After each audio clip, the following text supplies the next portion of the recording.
Hey everybody, Rosematter here, and welcome to part 3 of my Danganronpa Another Despair Academy Let's Play. So, we have our first murder, and we are about to go into our first class trial. So it is the sniper. I forget what her name is, it starts with a K, but she was the unfortunate victim of the first murder, which is a shame because I actually liked her character. Had a free time event with her, she seemed like a really nice girl. So the most suspicious person was Ray, the professor, but she has an apparent alibi that the lawyer has verified with that.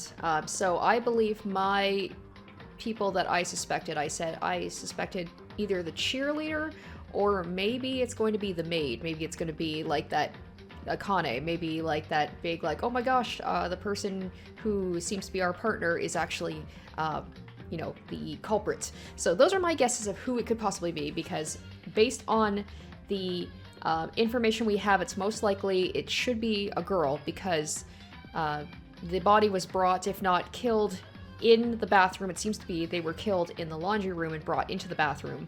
The bathroom can only be accessed by girls, so that really cuts down the amount of people it could be, but we could potentially have maybe an accomplice. This is all stuff we're going to get into. We're going to go ahead, we're going to do this class trial. I'm really excited to see what the class trial is going to be like in this game, so without further ado, let's get into it. Alright, so before we do anything else, of course, I always like to go over the information, especially because it has been about a week, so I'm a little rusty on stuff. Alright, so we got the Monokuma file, victim Kyokamaki, I might say Kyoko here and there. The estimated time of death around 6 a.m. Body was discovered hanging in the girls' restroom of the student dormitory. The cause of death is a contusion on the occiput. There seems to have been excessive blood loss from the wound.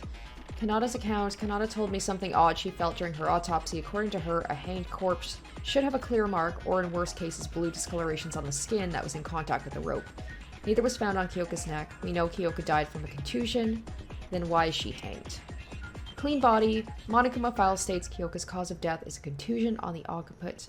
The back of her head was indeed severely damaged, evidenced by a large sunken area of skin. However, there wasn't any visible bloodstains on the rest of Kyoka's body. It seems like the culprit wiped it off. Torn note, piece of paper Kyoka was holding onto even in death. Part of it's ripped apart and indecipherable, but what is remaining of it could still provide some big clues. To the laundry room at 6, the any cam be waiting. Bloodstain near the body drip. Drops of blood were left in front of Kyoka, though there was no notable bloodstains on the body itself. These blood drops on the floor suggest there was a lot of bleeding from the wound. Would that mean the culprit wiped the blood off her body? Rubber smelling liquid. A strange viscous liquid stuck on the restroom wall. It smells like stinky rubber. It being stuck on the wall and the floor below in a straight trail makes me think it's related to the case in some way. What would this liquid even be? So there was that rubber ball. So it's from the rubber ball, but it's like, yeah, my thing is like, I don't understand how that comes into play.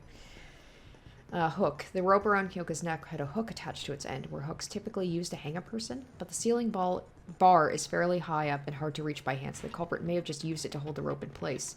According to Makako, there seems to be something strange about it. She said, if it was done from the inside, it cannot be tied like that. Switch nameplates. The nameplates on Kyoka and Tsurugi's room were switched. Tsurugi says the clue will tell us the overall flow of events in the case. I feel like I know who switched them. I mean, we know. And then Haru's account. Last night, Haru broke Kyoka and Tsurugi's nameplates and was told to put back new ones by Monokuma, but he couldn't remember where each one was supposed to go and put them in the wrong place. This is why the nameplates were switched. Kakeru's account. Kakeru testified to having met Makaru heading towards the school wing at approximately 6 a.m. Kyoka was murdered approximately at that time, so Makaru can be cleared of suspicion. This means Makaru really was late because of her own investigating. I guess she's very insistent on having her way. Bloody hammer. I found a bloody hammer in the trash dump. I'm almost sure this is the weapon used to kill Kyoka. The culprit probably threw it in the dump after the murder to hide the evidence. Yeah, it didn't hide it very well, though. Burst rubber ball. There was a yellow rubber ball burst at a corner of the trash dump. A greasy liquid that feels both slippery and tacky is oozing from it. It smells awful. I think I saw something similar to this before. Laundry room bloodstain. Kyoka's body was discovered in the girls' restroom. However, I found a large bloodstain on the laundry room floor. I wonder how this bloodstain ended up so far away from the body. Churi's account. Churi has considerable knowledge about the layout of objects in the antique store. He said the layout this morning was slightly off from normal. Perhaps the culprit got their murder tools from the antique store. It makes sense since the storage has no ropes or hooks. If that's true, we should suspect people who entered the antique store since yesterday. Well, that'd be very helpful if we had access to a camera, but unfortunately not. Alright, that's all of them. Okay, so let's go ahead. Let's begin the class trial. I'm really excited to see how they're going to do it in this game.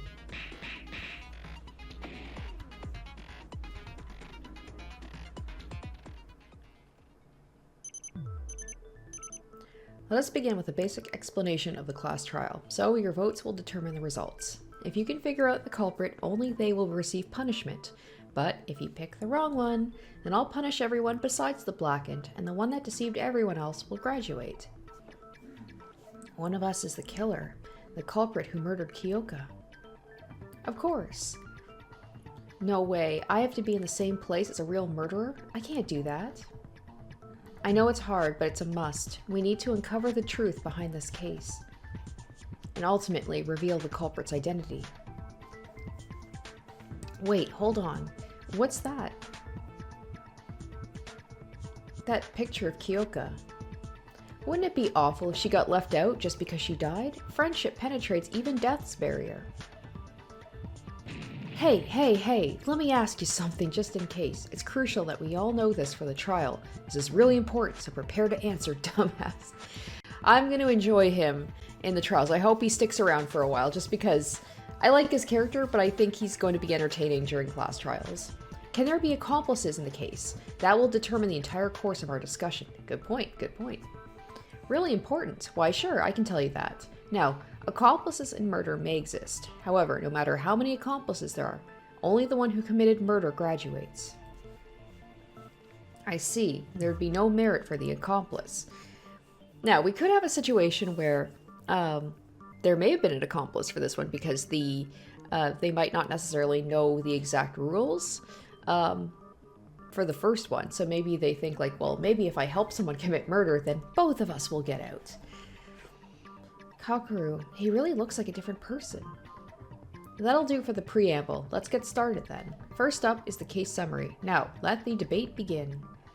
The class trial. When Monokuma first mentioned it in the gym, I thought none of us would commit murder. Then a class trial would never happen. That's why I didn't think too deep about this. But it really started. The trial to find Kyoka's killer. If we fail to reveal the culprit in this trial, we'll be... No, I can't let that happen. I have to do this not only for me, but for everyone else too. To find out what really happened, and to reach the ultimate truth. I must do this with all my might. Oh, alright. A non-stop debate is about to begin. Would you like to hear more? I mean, I know how they work, but maybe it's different in this game, so it's always good to get a refresher. In a non-stop debate, you need to be on the lookout for contradictions in your fellow students' statements and refute them with a truth bullet. You can fire a truth bullet by moving the red crosshair over text marked in yellow and pressing confirm. A set of truth bullets taken from the list you obtained during investigation will be given for each discussion topic. You must select the right truth bullet to refute the contradiction. Press shift to change the selected truth bullet. Needless to say, but firing a truth bullet at the wrong place will deplete your influence gauge. Complete depletion of the influence gauge will result in a game over, so please do be careful. You may skip through lines by pressing the arrow in the bottom right. Okay. Oh god, that kind of hurts my head. I hope they're not going to have that in the background the whole time. Alright, so it looks like we're starting off with just the one. That's usually how it goes. So, confirm, so that'd be enter, and then shift is to change truth bullets, but we don't need to worry about that. Whoa! Wait, why is the reticle moving on its own? Kyoko Maki was the victim. Is it supposed to be doing this, or is it bugged? She was our classmate and friend, brutally murdered this very morning. Miss Maki was discovered in the girls' restroom hanged by her neck. I don't know if it's moving on its own, it's supposed to make it more difficult, but who could have done such a terrible thing? Look, you see, I still can't quite believe a real murder happened here. I mean, this is ridiculous. Kyoko hanged herself and died by choking. How is that a murder? Well, oh, that's not true, though. Well, it certainly looks like a suicide at first sight.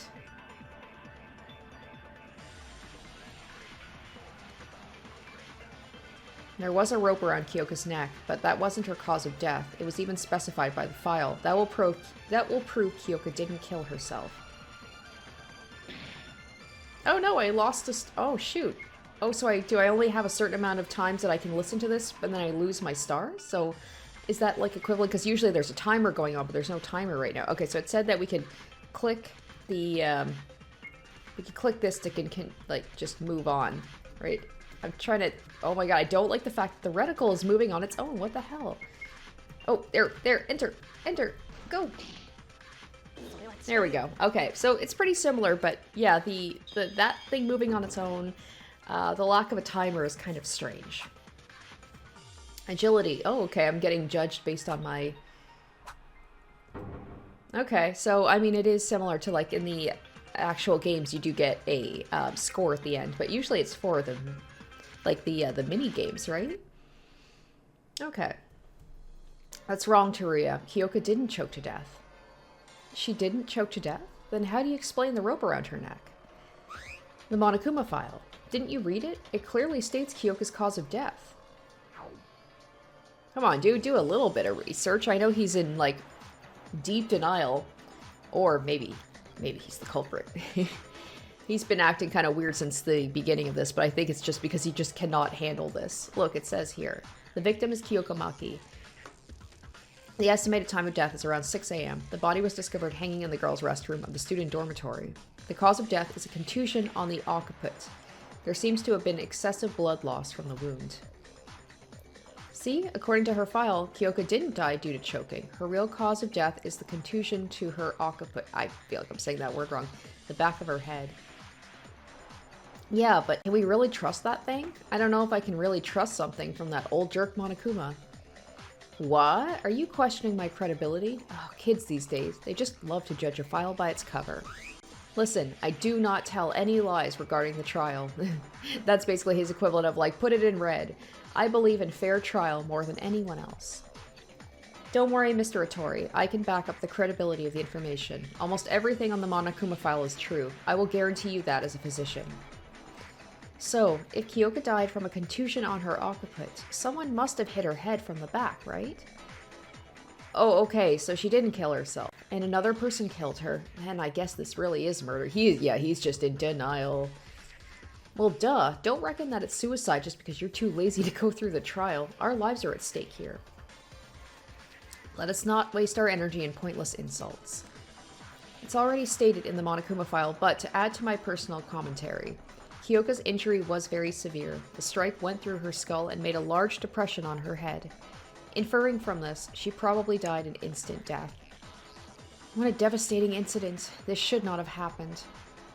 We can put those commentaries aside and talk about what actually matters. If the injury was that severe, a hard object must have been used to strike her head. The murder weapon, you mean? Kahaha, I expected someone would bring that up around this time. Now, won't us all talk about the weapon used to deliver the fatal blow to Kyoka? He almost looks like an android with, like, the red coming out of his eye. If Kyoka didn't kill herself, a blunt object other than the rope must have been used as a weapon. Let's delve into that some more. The murder weapon that struck Kyoka's head. We need to find out what that was. So this is the part of the trial where it's just like, you already know, like, 5 steps ahead of everybody else, but you kind of have to go through all of the preamble because, like, other people don't know about this stuff. You always wonder, like, maybe there's just not enough time, but, like, for people to not gather their thoughts before you go into the trial, but maybe that's for the best because if, like, the killers among the people you tell the stuff that you found, they could use that, you know, to help themselves out later. The culprit must have hit her with a blunt object. That should be the weapon. So once again, we only have the one truth bullet. What kind of object is the weapon? The strike on Kyoka's head was clearly deep enough to create a depression on her skull. Something that's able to cause an injury, perhaps a long object like a bat or stick? I don't know. What could it be? Alright, so they're giving us the softballs to start off with. Obviously, it is just the beginning. Well, the wound itself was very large. The size of the weapon wouldn't have mattered that much, and I think that object I found from the dump is most likely.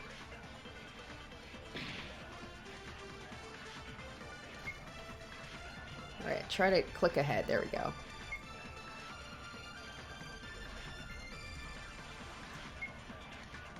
Oh my god, just want to move it forward. Okay. I think it's the next one.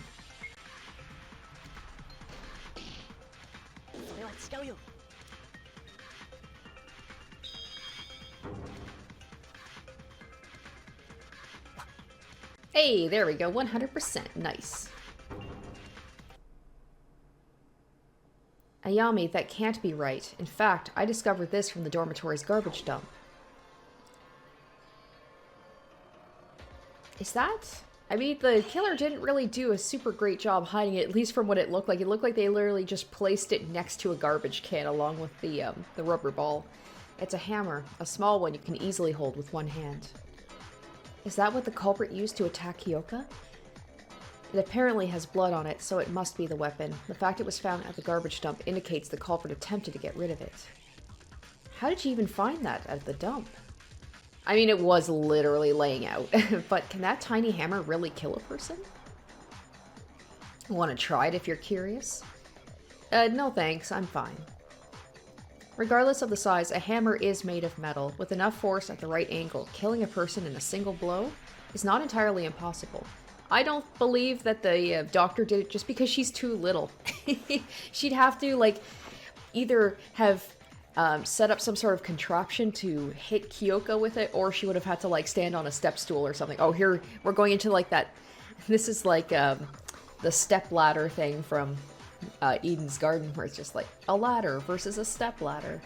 To sum up, the culprit murdered Kyoka at once with a hammer strike from the back, then hanged her.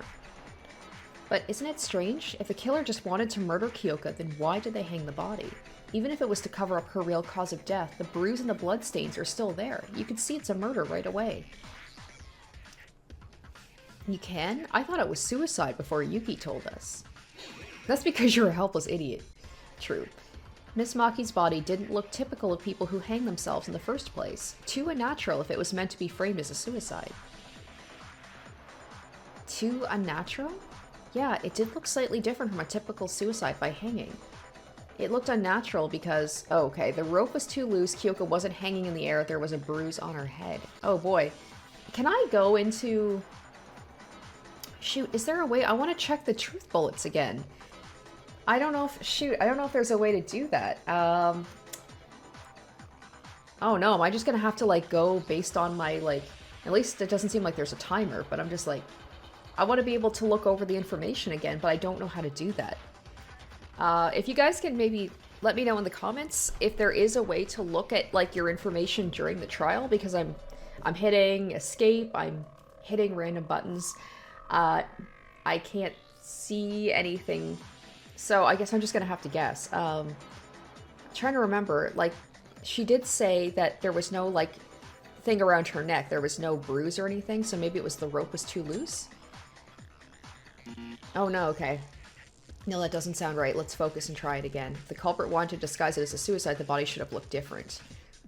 Oh, that's right. That's right. Her, she was kind of, like, lying on the floor, wasn't she? So, yeah, Kyoka wasn't hanging in the air. There we go. Kanata, do you mean the body looked unnatural because it wasn't hanging in the air despite the rope being tied on her? Yes, that's correct. Don't you think so? Oh wait, I got zero ideas about all this. Idiot. You don't know how people die from hanging? They usually tie a rope in the air, stand on a chair or a similar object, and kick it off as they hang themselves. That way there's nothing to step on, and eventually they're choked by gravity to death. Oh, I get it. If Kyoka committed suicide, her body has to hang down in the air. But Kyoka's body was down on the floor, even with the rope hung around her neck. This must be the point. It sure is weird. Why did the culprit hang Kyoka's body, then? It's simple. There are two possible explanations. The culprit either had a reason to do it, or was, swear to God, stupid. The culprit is stupid? Would that mean Haru is the culprit? Oh boy. Well, we got a couple of not-so-smart people here. Poor Haru. Hey, she said the culprit is stupid, not that a stupid person is the culprit. He didn't deny that he's stupid. Anyway, there's no way the culprit hanged her without thinking there has to be a reason. Okay, so, thinking about that, what would be the reason for that, right? Because it's just like, there was the blood in the laundry room, so it's just like you think if they wanted to make it seem like it happened in the girls' restroom, that they would, you know, have cleaned up the laundry room a little bit better. I mean, hell, you're literally in the laundry room. Just like take a sheet, wipe off the blood, throw the sheet in the washer. So they didn't really cover up their tracks very well. But obviously they wanted the body to be found there. But it's the whole thing they said about, like, they didn't make it look like a suicide either. It was very, like, maybe it was really quickly done. They didn't have time. I don't know. It seems like a lot of setup. What is the reason that this had to happen? To talk about that, we have to discuss about the culprit first. There is no need to repeat that. Revealing the identity of the culprit is the ultimate object of this trial, after all. So let us discuss about the culprit, like Sergei said. But who is the real killer? I have no idea. Me neither. How could there be a murderer among us? I can't even imagine who. Hey, didn't we already narrow it down to half, to be honest? Oh, so he's going to be bringing it up, the fact that they were in the girls' restroom. What makes you say that? Duh, use your brain. Kyoka's body was found in the girls' restroom and hanged by a rope. Then shouldn't the killer be one of the girls? Wait a minute, hold on. Wait a minute. The fact he's saying that now, that would be the reason to hang the body in the girls' restroom, was to make it think that it could only be the girls. And I totally admit, I was thinking that too. I had my choices narrowed down to girls because I'm like, well, it has to be a girl. But now that's right. There's the possibility that maybe it's a guy because they wanted to make it seem like it was one of the girls. Because if it was one of the girls, why would they go to all that effort? And the fact that Mitch is bringing it up, he's the first to bring it up, makes me think like, sus.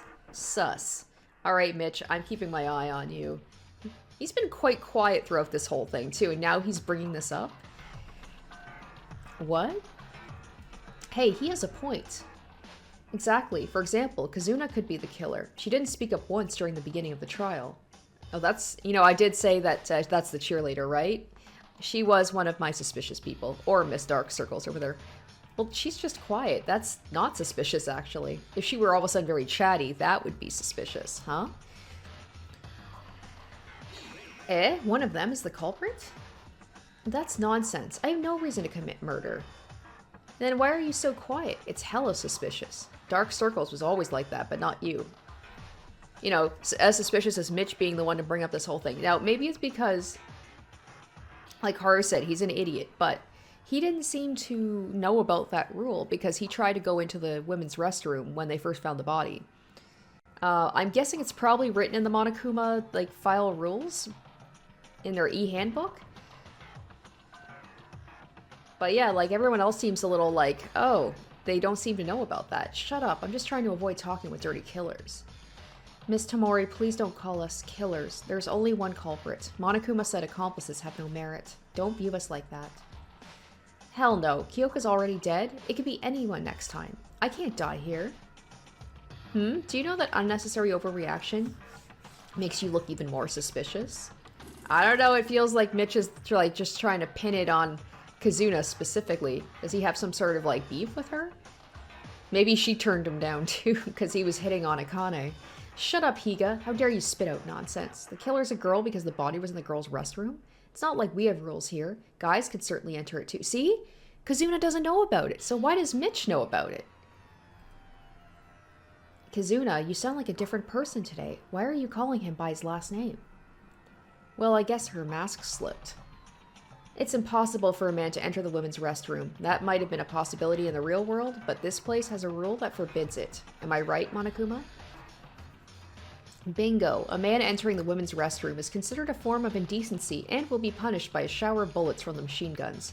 Same goes for the opposite case. See, if I knew how to look into my, my information, I could verify to see if that rule is written in the e-handbook, and then I could be like, well, did everybody, would everybody have known that? They just didn't read it? Or maybe Mitch knows that because he tried to put the body in the women's restroom and then, got, was about to get shot at or something.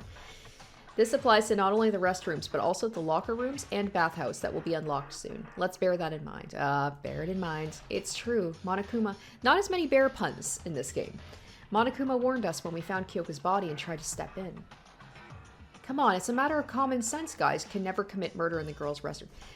Okay, yeah, see? The other people didn't know about this. Kazuna said that, about the whole thing about, like, you know, who's to say that guys can't go into the women's restroom? And then Haru was like, well, we found that out when we tried to step in, and we were warned about that. But Mitch already knew about this. Saying it's common sense? I don't know. It wasn't me. Why would I, of all people, commit murder? I'm not a criminal. If anyone is, it's that creepy bitch. Wow. Pick on her just because she's quiet, huh? If Mitsuhiro's right, then that means the culprit is either Akane, Makaru, Kanata, Ayame, Kazuna, Satsuki, or Mikako. No, I'm not the culprit. No, this is so obvious. It was a guy who was making it seem like it had to be one of the girls, because why would they so blatantly put that body, you know, right in the washroom to be found? Satsuki never ever killed anyone. Yeah, if the killer is one of the girls, who else could it be besides her? Don't you agree, Rei Makaru? Huh, what is she even talking about? Don't pull my leg. Weren't you late when the body was discovered? Okay, well, we know the answer to this. She's the only one of the only ones who has, like, an airtight alibi.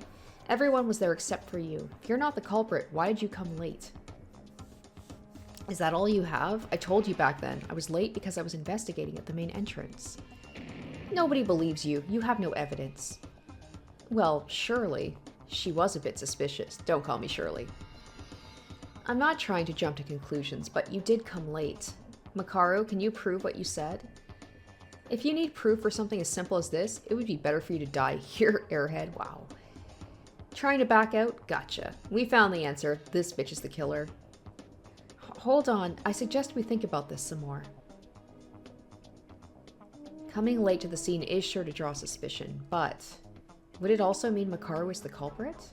No, that's impossible. I know that Makaru really was at the entrance hall to investigate. There was evidence pointing to her innocence. It was. Okay, so this is the time where I can see. I'll have to look this over again, because apparently I can't figure out how to look at the truth bullets just, you know, throughout the trial unless I specifically am told to.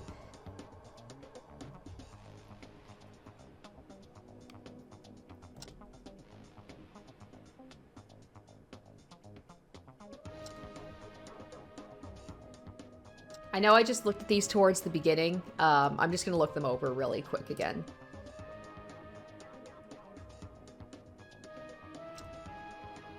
So yeah, the person went through the trouble of wiping off the body, but not of wiping the laundry room up. And also they, like, whatever was going on with this rubber ball, right? That wasn't wiped up either. And then the hook, too.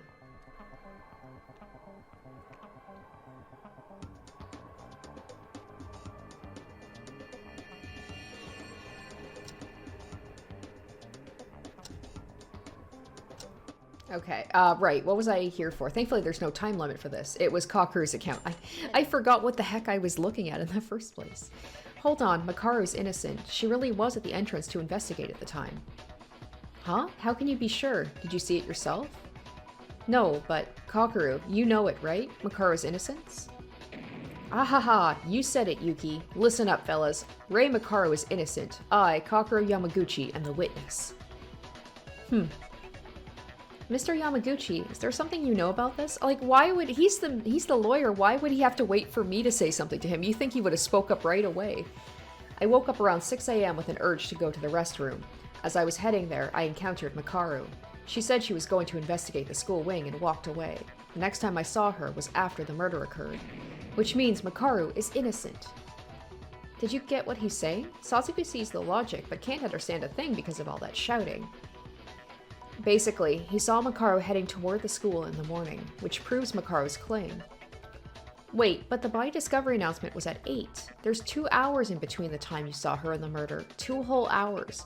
How does that prove her innocence? Kazuna, think about the time again. It's true that Makaru didn't show up until after we found the body, but Kyoka's estimated time of death was 6 a.m. In other words, it's impossible for Makaru to have murdered Kyoka since she went to the school wing at 6.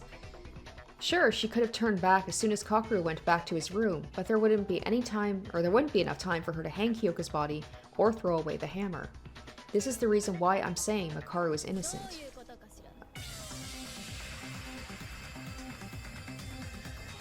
Oh no, not this one. Oh, I was never good at these mini-games. Wrong, that's not enough to say she's innocent. Why? We even have a witness, Kakeru. No, there's a whole inner argument. I'm sorry, but I've got to make this rebuttal.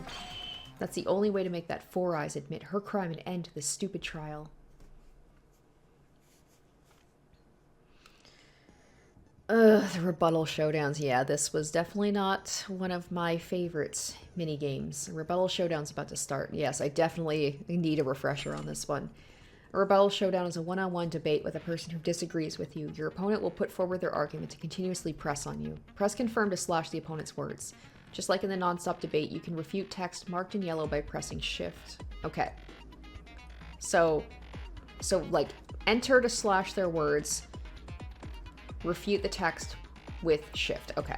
You can switch your truth blade with the left and right arrow keys. Use the right truth blade at the right contradiction as you did in the non-stop debate. The shift key won't work at non-yellow text, and press and confirm will slash arguments in the order they were said. Be careful, since not all arguments will go down with a single slash. Your influence gauge will take damage if you refute the wrong arguments. Your focus gauge will take damage if you fail to completely strike down a piece of white text. Just a little warning, if you have 0 focus and fail to strike down white text, your influence gauge will take damage instead. Okay. Man, this is a flashback. Alright, so we've just got the one, so we just have to worry about the one. So we just have to slash her text. I should probably read it first before I... Kyoka and Makaru are at 6 a.m. too, but you said you had to murder someone right in front of that. Or who says you have to murder someone? You could have killed her remotely from some other place. Okay.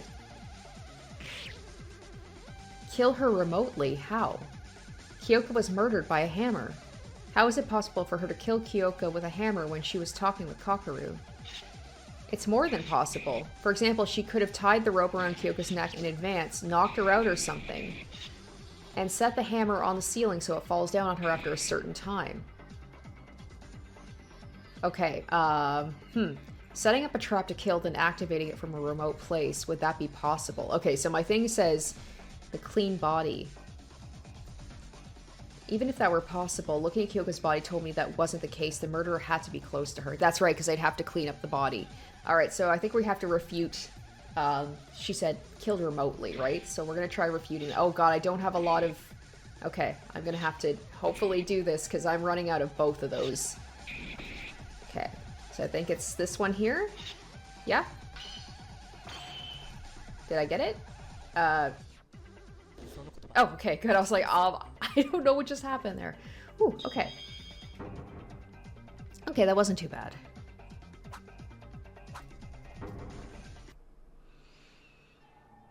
Kazuna, it's impossible to kill Kyoka remotely. How come? I told you. Well, technically it's possible, but it's not the answer for this case. And it's because her body was too clean. The body was too clean? Remember how Kyoka's body looked? Kyoka's head did have a large bruise and was sticky with blood, but that was it. The blood under her hair didn't even flow very far. Her clothes were clean too. Isn't it strange? A bruise that severe enough to create a dent on her head and not a single drop of blood got on her clothes? There's only one reason for this. The killer wiped off the blood at the same time Kyoka died. Yes, I agree with Yuki. I was wondering the same thing when I examined the body. But can you stop bleeding from a wound that big just by wiping it a few times? My nosebleeds never stopped that easily when I tried to wipe them off.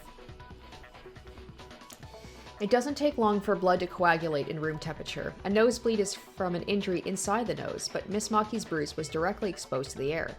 I hope that Kanata sticks around, both because I like her character, and also she's very helpful for giving out this information. About 5 minutes of pressure would have been enough to stop her bleeding. And Miss Maki likely died an instant death, so the actual amount of bleeding might not have been much due to lack of circulation. But if the culprit wiped it off as soon as Kyoka died... Right, if the culprit killed Kyoka remotely from a distance, like Kazuna suggested, Kyoka's body would have been covered with blood by the time they go to wipe it off. Also, they'd have to risk the blood getting on her clothes when there's no way to wash it off. What do you think, Kazuna? Anything left for you to say? Ugh. Why? Why are you siding with Four Eyes? She just, like, really hates Rei. I don't blame her. I wasn't really siding with Makaru. True. Why would Yusula stand up for me in the first place?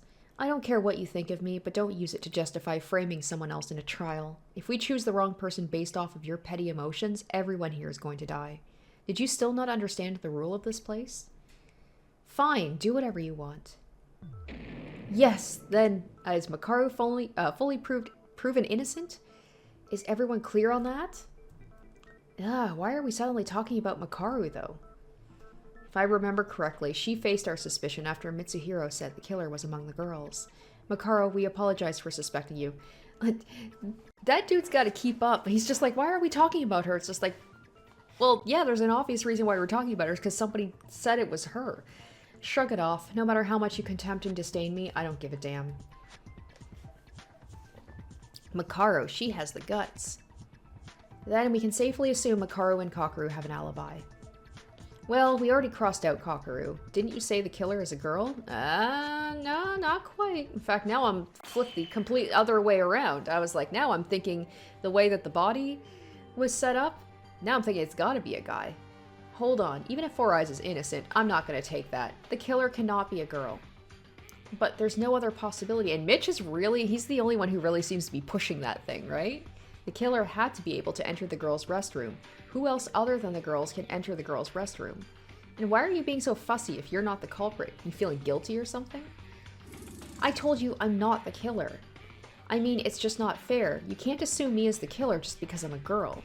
And you don't even have solid reasoning. Oh, come on. If the rule that boys cannot enter the girls' restroom is not an acceptable reason, then what is? The culprit is a girl? But is it really like that? This isn't good. We can't reach an agreement if we keep fighting. Ultimate Leader, we're waiting for you to come up with a plan. There's no need. In fact, I would highly encourage this sort of debate. Huh?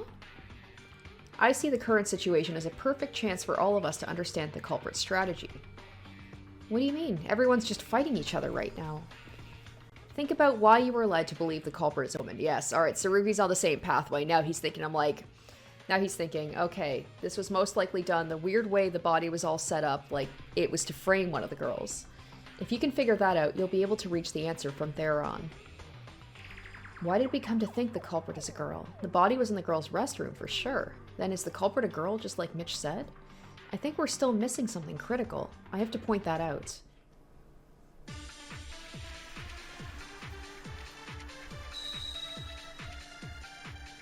And there's a whole thing about, like, the hook was being used, too, so maybe they could have just, like, I don't know, flung the hook onto the, like, the bar over top and just kind of pushed the body in. The culprit definitely is one of the girls. Oh, we've got multiple truth bullets now. I said I'm not going to say. We've got torn note and laundry room bloodstain. I must say it does sound convincing. The body was indeed discovered inside the women's restroom. We didn't kill anyone. Calm down. While the body was found in the women's restroom. We must consider Kyoka's murder and the hanging occurred separately from one another. But the murderer... Oh my god, that's so hard to read. The culprit must have murdered Kyoka inside the restroom. Okay, so that's where we have to, and it's with the laundry room bloodstain. It's impossible for guys to have done it when they're not allowed in the girls' restroom. Now, it would have been more suspicious. I would think maybe Haru was behind it if he was the one who hesitated to go into the restroom because he already knew about that rule.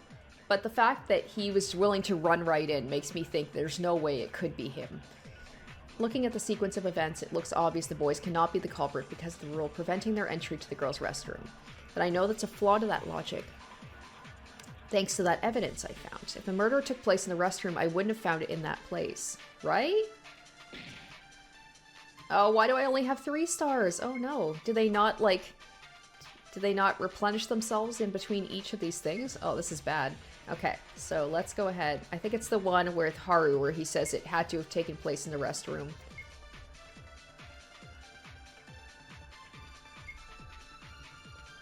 I hate that the reticle moves around on its own.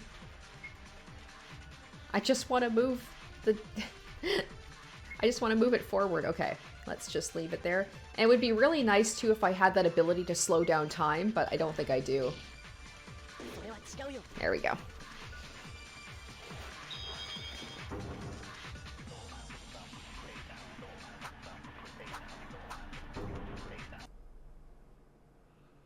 No, Haru, that's not true.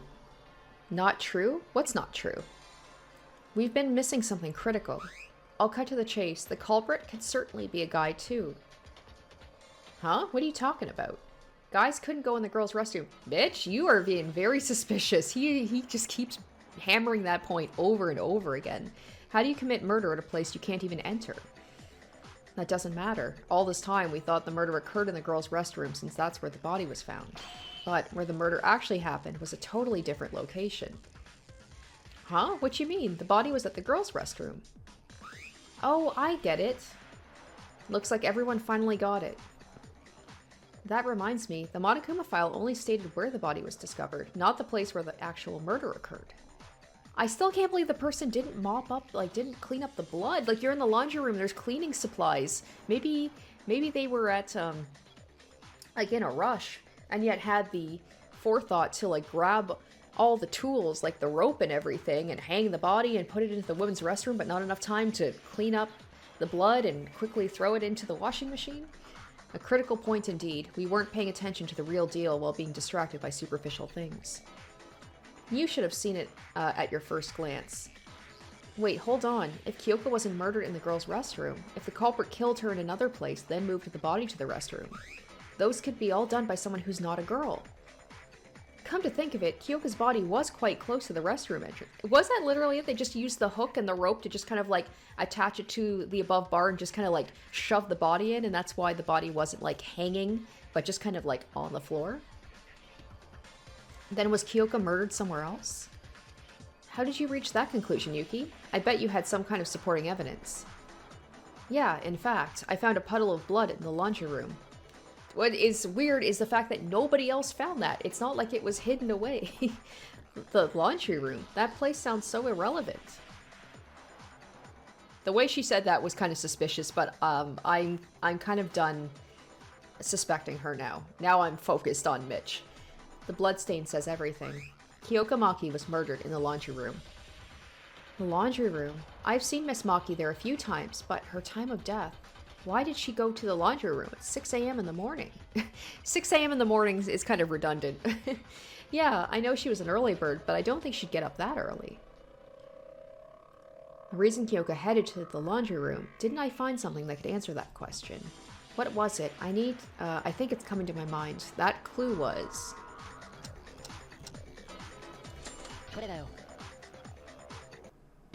Everyone, can you look at this for a second? What's that? I found this from Kyoko's body. It looks like a scrap piece of paper from the notepad Monokuma gave us. Kyoko was holding it tight in her hands. Would you like me to read what it says? To the laundry room at 6. Blank any cam. Be waiting. It's all raggy and torn. Take a closer look. It clearly mentions that place in the parts that we can read. I see. The laundry room. Moreover, the words that really matter are still intact despite the missing parts. From the parts that are left, I think the full message was, so come to the laundry room at 6. There aren't any cameras there. I'll be waiting. Something like that. That was so sick, Tsurugi. You completed the note just from its parts. It's my speculation, and I can't assure that it's completely identical to the original sentence, but it should be the same overall. Is it ripped because the culprit tried to pull it out by force? I believe so. Maybe the culprit wasn't able to remove the whole paper from Miss Maki's hand due to rigor mortis. That means Kyoko got that note from someone and went to the laundry room at the designated time without knowing what's about to happen. Shoot, why would anyone use those kinds of cheap tricks? Huh? Satsuki's confused on the part that says there aren't any cameras. Perhaps it was intended to make the note look like some sort of secret talk? Nope, nope, that's not what Satsuki meant. Are there really no cameras in the laundry room? There is. Whoa, what a surprise. You can talk? Between the ventilator and the clothesline. Was Makako just like walking around looking at where all the cameras could be? Yes, I saw it too. The culprit just wrote down meaningless nonsense as bait. Kyoka, just why? I apologize for the untimely interruption, but may I speak for a moment? Kinji, what is it? Kyoka was murdered in the laundry room. Although we can now be certain about the statement, is it not too early to conclude a man could be the culprit as well? Huh? Whoa, now he's... Okay, now he's also... I mean, I have a hard time believing he would do it, just... Maybe it's just bias, like, because he's a priest, and I would think that he would have some sort of, reservations about committing murder. But he's kind of jumping on the bandwagon, being like, it could still be a girl, though. Well, it is possible for a man to commit murder in the laundry room and carry the body to the restroom.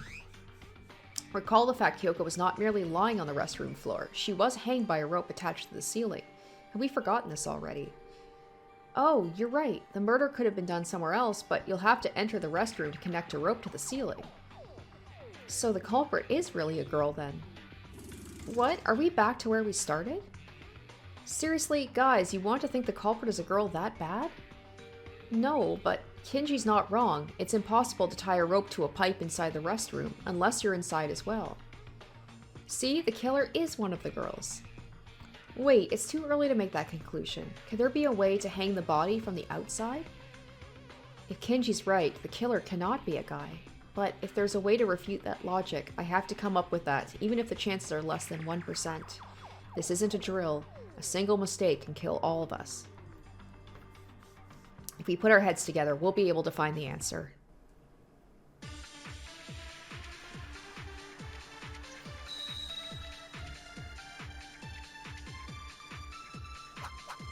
Okay, Kanata's account, the bloodstain near the body, the hook. Oh, it's gotta be the hook, right? Like, why would the hook be used?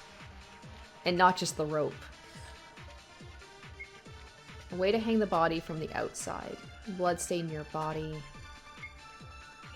Is it really possible? Oh, I don't know what happened there. Ah, I don't know. Sorry.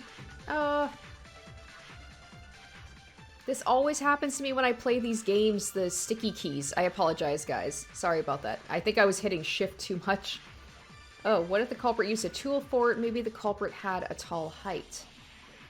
I don't know if I missed anything else. Okay, so blue means that we're agreeing with them. Right? Yellow is refuting, blue is agreeing. It's a kind of stunt. Satsuki can do it too. I don't care, Satsuki. Good for you. We're being serious here. Okay, it was, one of them said something about using a tool. I'm guessing that's what we want to, Let's think closely. There's still a possibility a guy's the culprit. If the body could be hanged without entering the restroom, that would prove the culprit could be a guy too.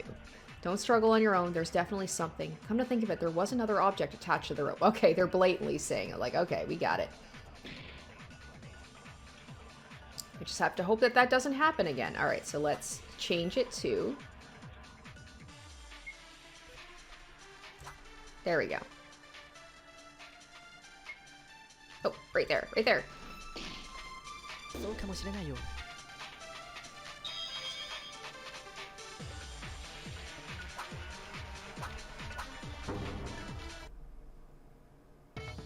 That's it, Ayami. You could use a tool. A tool? But how? I almost forgot. The tool that was tied to the rope. It's right here. Do you see it? Looks like a hook to me. A hook? The rope had something like that. I'm starting to get impressed by the extent of your guy's stupidity. But Useless made a good point this time. You're right. It looks like you got it correct. So what about the hook? The culprit must have thrown this hook with the rope attached to connect it to the pipe on the ceiling. That way the rope is all set. Afterwards, they could tie the other end to Kyoko's body and push her body inside. Right, exactly. Wouldn't that be possible to do without actually entering the women's restroom? Yes, it is. This is our answer. Hold on. Look at how the rope is tied to the pipe. It's been twined several times around the pipe. Is it possible to do that with such a heavy-looking hook on the rope? Oh, he's right. It's fastened by the hook, but the rope went around several times. I know, it's nearly impossible to tie a rope like that when there's a hook attached. What the? You said it like it's possible. That's why the culprit used another tool to secure the rope onto the pipe. Another tool? Oh, the ball? How does that work? I'm trying to imagine. I'm trying to think of how that would work. What is this another tool? I was wondering how, like, that rubber ball, like, what its purpose was for this. It seems like Makaru is the only one who realized what it is. Well, can you tell us, Makaru? Like hell I realized. I knew it from the very beginning. And if you're trying to sound me out, quit it. I already said I have no plans to offer any help. Besides, it looks like Useless over there got hold of it anyway. Why don't you ask him? What, me? I love how we've got two people. We've got Tsurugi and Makaru, and both of them are like, oh yeah, we've pretty much got this figured out, but let's get Newbie over here. Like, he'll give us all the answers. Why? Why do I have to tell everything? Yuki, can you tell us the answer? Well, it's... Oh, you didn't? Sorry about that. I guess that question was too hard for your non-functional brain. I won't forgive myself if I don't give an answer after hearing that. In fact, I'm sure I can. I found that object during the investigation, didn't I? A tool other than the hook that was used to secure the rope from the outside. That tool was...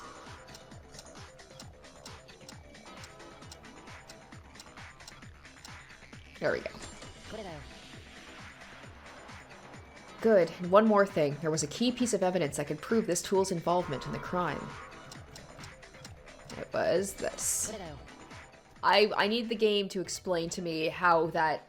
maybe I'm a dum-dum, but I'm just like, how did that work exactly? I got it. I figured out the other tool used by the culprit. It's the rubber ball. Rubber ball? What's a rubber ball? Haru, are you... Okay, I know he's kind of dumb, but he legit doesn't know what a rubber ball is. How did this guy get into the school?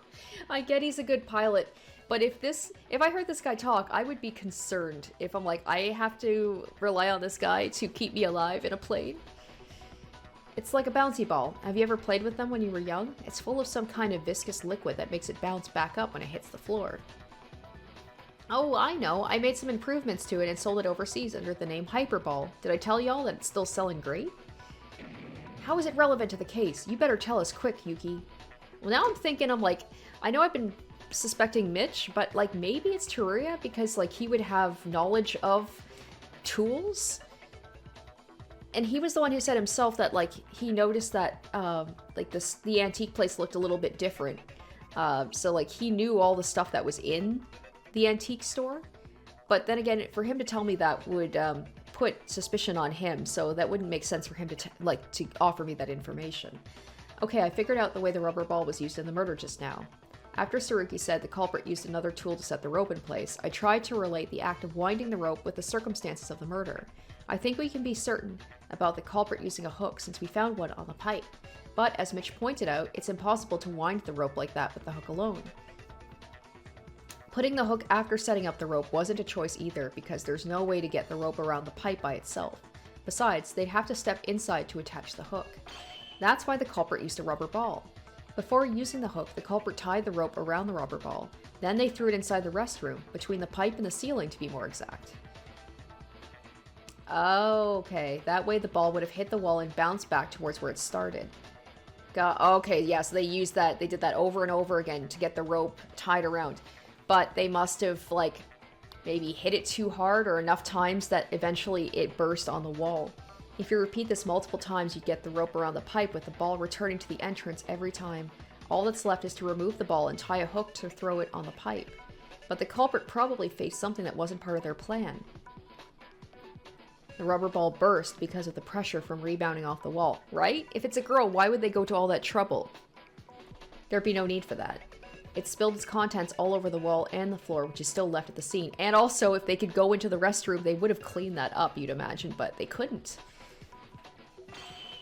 This is how the culprit tied the rope without going inside the girl's restroom. The hook and the rubber ball were used to make it look like it was done from the inside. Oh, so that must have been the stinky liquid on the wall. Well said, Yuki. I agree with you. Well, if the ultimate police officer says so, I guess he's right. Everyone, did you notice something after getting to this point? Notice what? Think closely. We were talking about the possibility of a man being the culprit, but don't you think it should be the opposite after going through all this? Wait, what? Wait, wait, that makes it sound like he's back to it being the possibility of a woman. I'm confused. Opposite. My explanation involving the hook and the ball, it was to prove it's possible for a guy to be the culprit. But if the opposite of that is true, that means... Wait, that doesn't make any sense. Now he's saying the way of that wording makes me think that now Tsurugi's saying it's a woman, but that doesn't make any sense. I'm sticking with the culprit as a man. Like, what? Okay, that was right. That's right, we were going in the opposite direction ever since. Opposite direction? What are you even talking about? We thought the culprit was a girl, so we thought of a way to hang Kyoka from outside the restroom based on the assumption, what if a guy could be the culprit as well? Turns out that wasn't the case. It's very unlikely the culprit is among the girls. I'm still confused by that wording. Okay, the killer is definitely a man. Is he saying that, like, now there's, like, there's no chance that it could be anybody but a man? What? It wasn't me. Okay, dude. Hey, how so? Why is it suddenly like that? Think about what we just went through. The culprit, both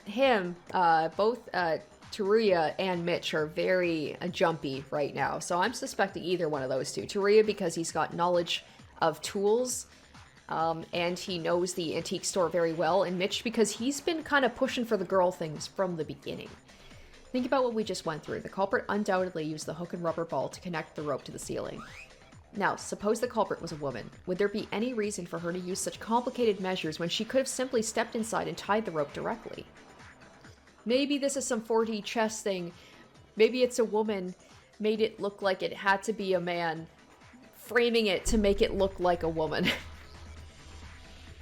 That makes sense. It looks like the culprit had to do it without going inside the restroom. Furthermore, even if the culprit was a woman and had to use the hook or rubber ball for some reason, they would have been able to clean the stain on the wall afterwards. Right. As I mentioned before, the culprit probably didn't expect the rubber ball to burst. To clean the liquid off the wall, they needed to get inside the restroom.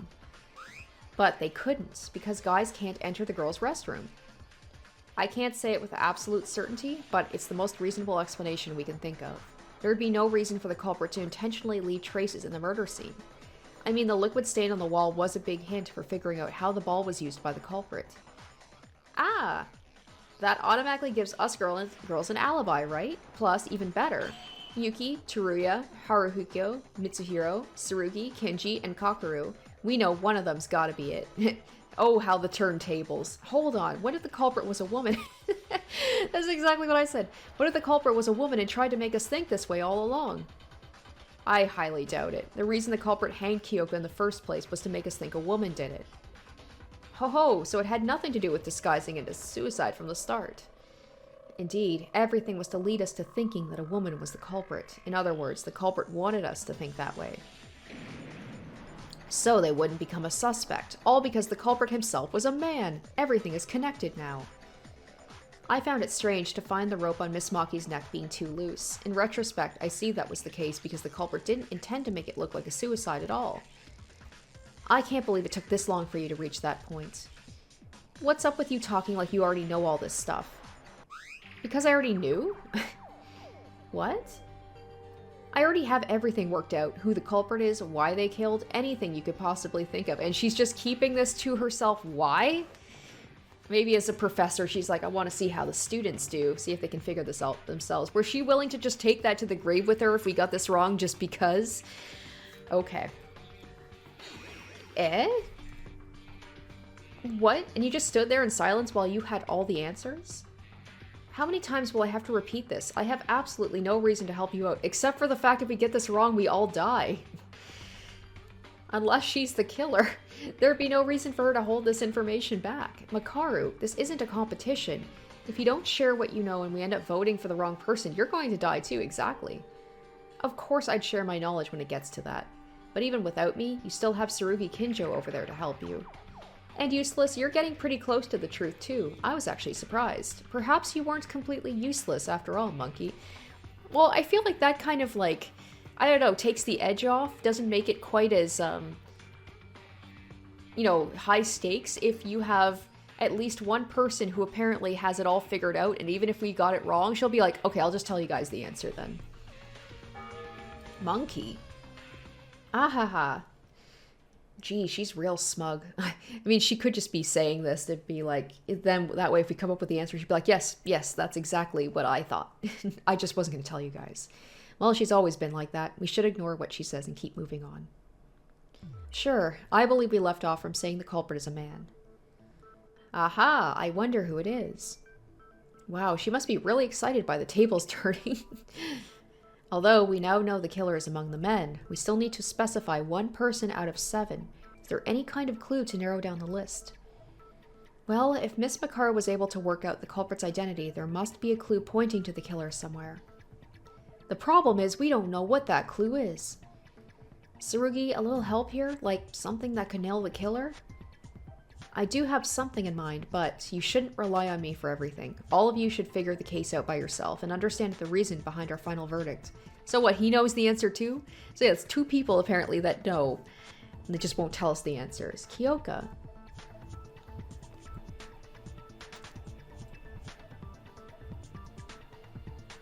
Hey, y'all? Any ideas about the culprit? Well, nothing in particular, I suppose. We're almost there. We know the culprit is one of the guys. Just to remind y'all, it's not me. That reaction's making you look even more suspicious. Just like you from a while ago. What did you say? I'm sorry. I don't think Haru is behind it. He did that whole thing with like the nameplates, but I think he's just dumb. I don't think that was malicious. I think that was just unfortunate circumstances. Wasn't that out of character, Kazuna? Since most of you seem to be having trouble with this, let me suggest going around. How about we all think of something else first? Such as? Don't you want to know why Kyoka died? Oh, that's right, the motive.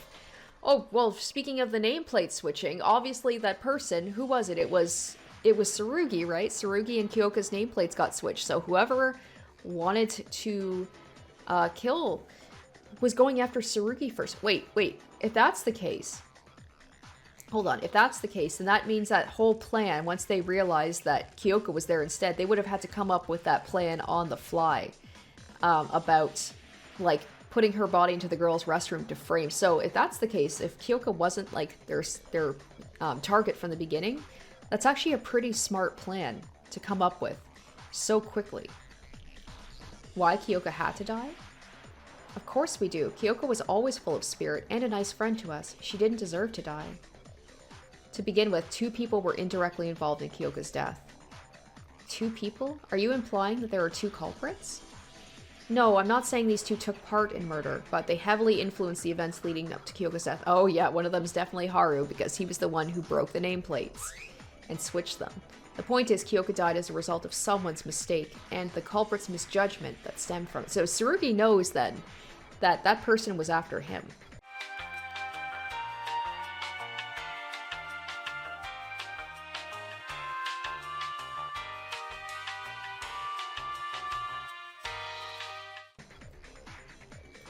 Mistake and misjudgment? I need the help of a certain someone to explain this. It's always me. Yuki, could you help me out? Me? Do you remember the conversation we had in the hallway? The one over the nameplates. Oh, you mean that one? Yeah, you told me that you know who caused that change to the nameplates.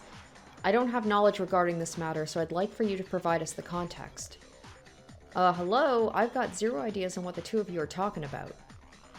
Oh, okay. I'll explain it to everyone. Yesterday, while all of us were in shock after Monokuma showed us the motive, there was a minor incident that happened. The people who know about that incident are me, Haru, Satsuki, and finally, Kyoka. Huh? They don't look like they know it, though. Haru, Satsuki, did you forget what happened before nighttime yesterday? With the nameplates? Oh, that? Oh, you mean the thing with Haru's triple spin. Yeah, would you mind explaining to us what happened back then? I think there's something you didn't know about it. I'll tell you when we get there. Okay.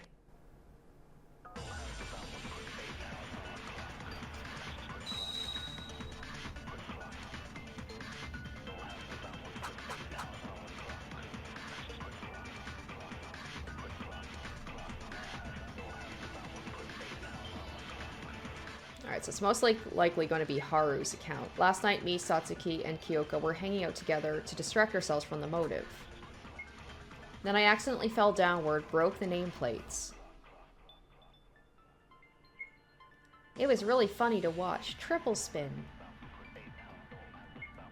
When I was freaking out over damaging school property, Monokuma showed up and said that he wouldn't punish me since it was an accident and left me with a new set of nameplates. He told Haru to put the new nameplates back where they belong.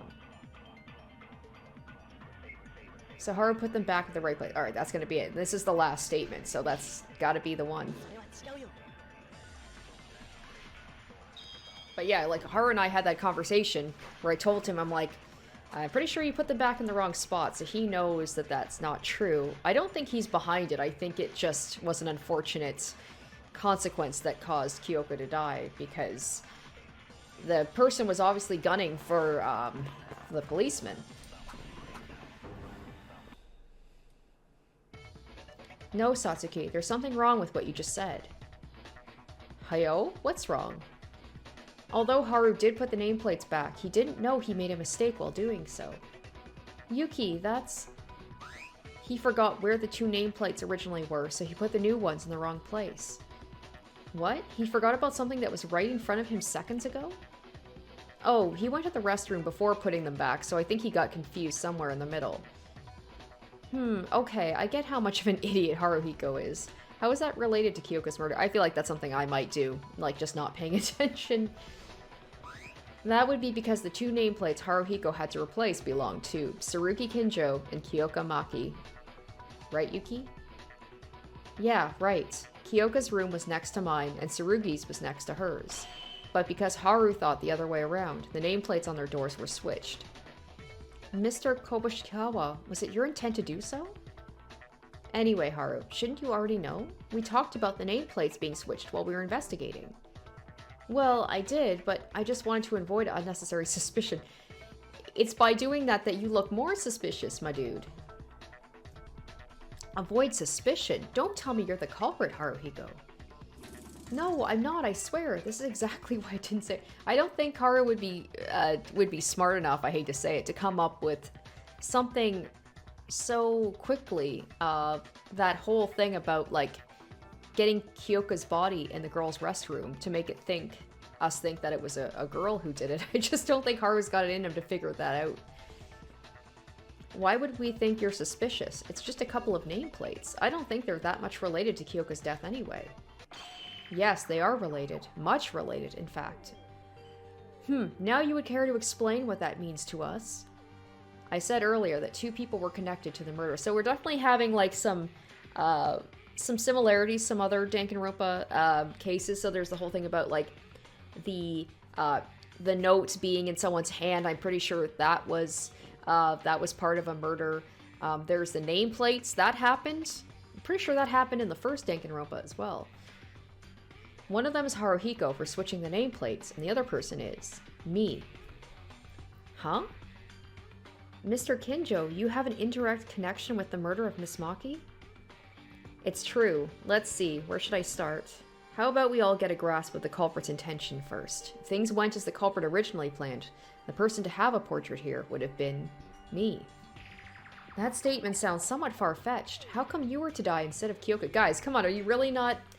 Okay, I can understand why Ray in this moment would think you guys are kind of dumb. Like, it's pretty obvious. Do you remember the torn note that Yuki read to us a while ago? I was able to comprehend what the culprit was aiming for after seeing that note.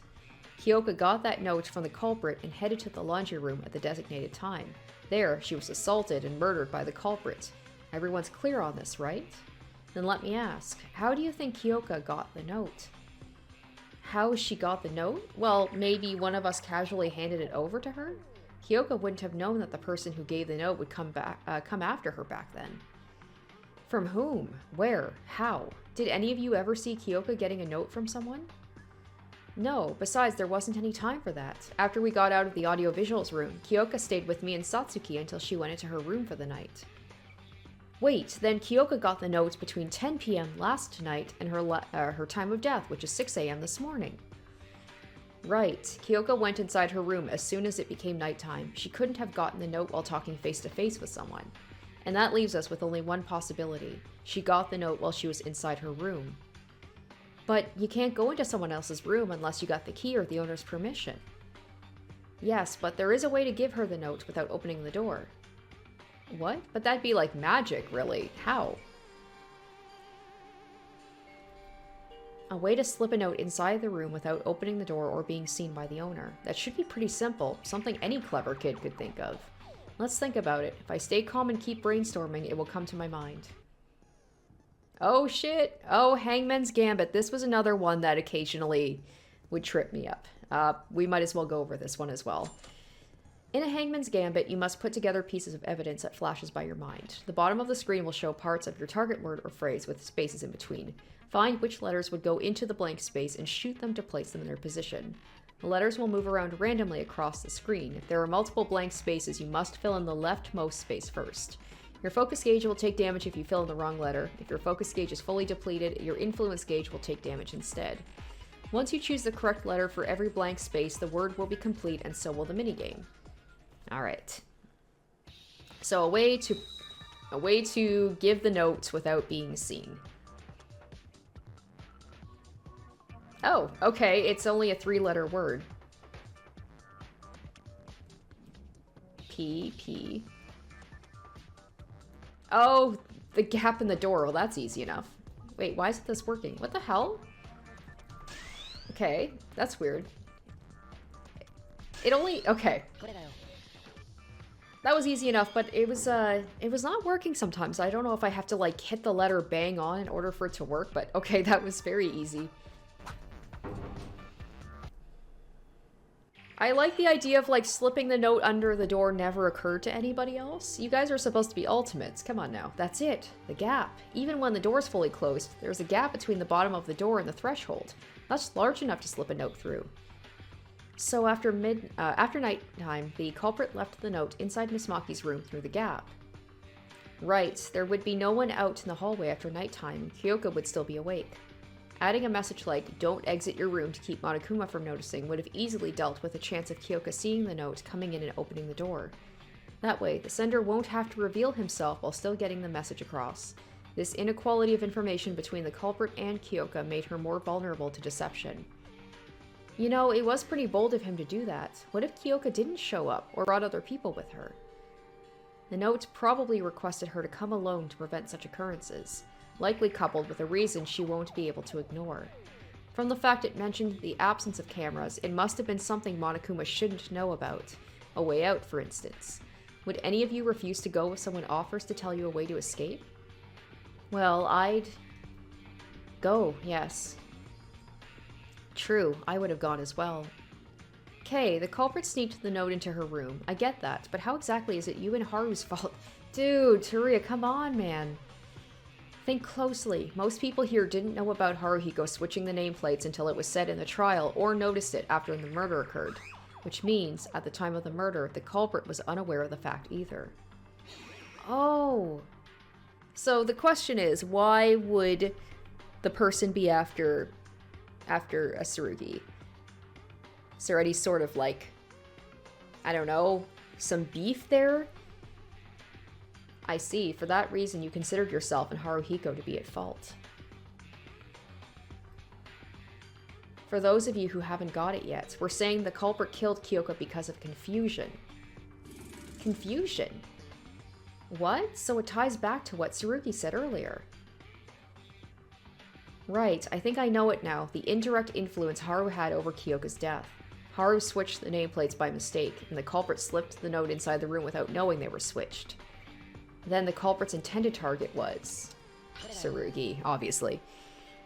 So I'm trying to think of, like, you know, I feel like if you wanted to go after, I hate to say to go after one of the girls, would be an easier target, but if they intended to go after Tsurugi, there must have been a reason. Just trying to think of what that reason could be. That's right, the culprit never intended to murder Kyoka. The real person he wanted to kill was Tsurugi.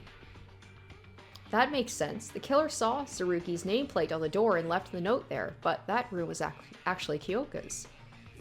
Does that mean Tsurugi would have died if Haruhiko didn't switch the nameplates? Yes, that's why I said Haruhiko and I indirectly caused Kyoka's death.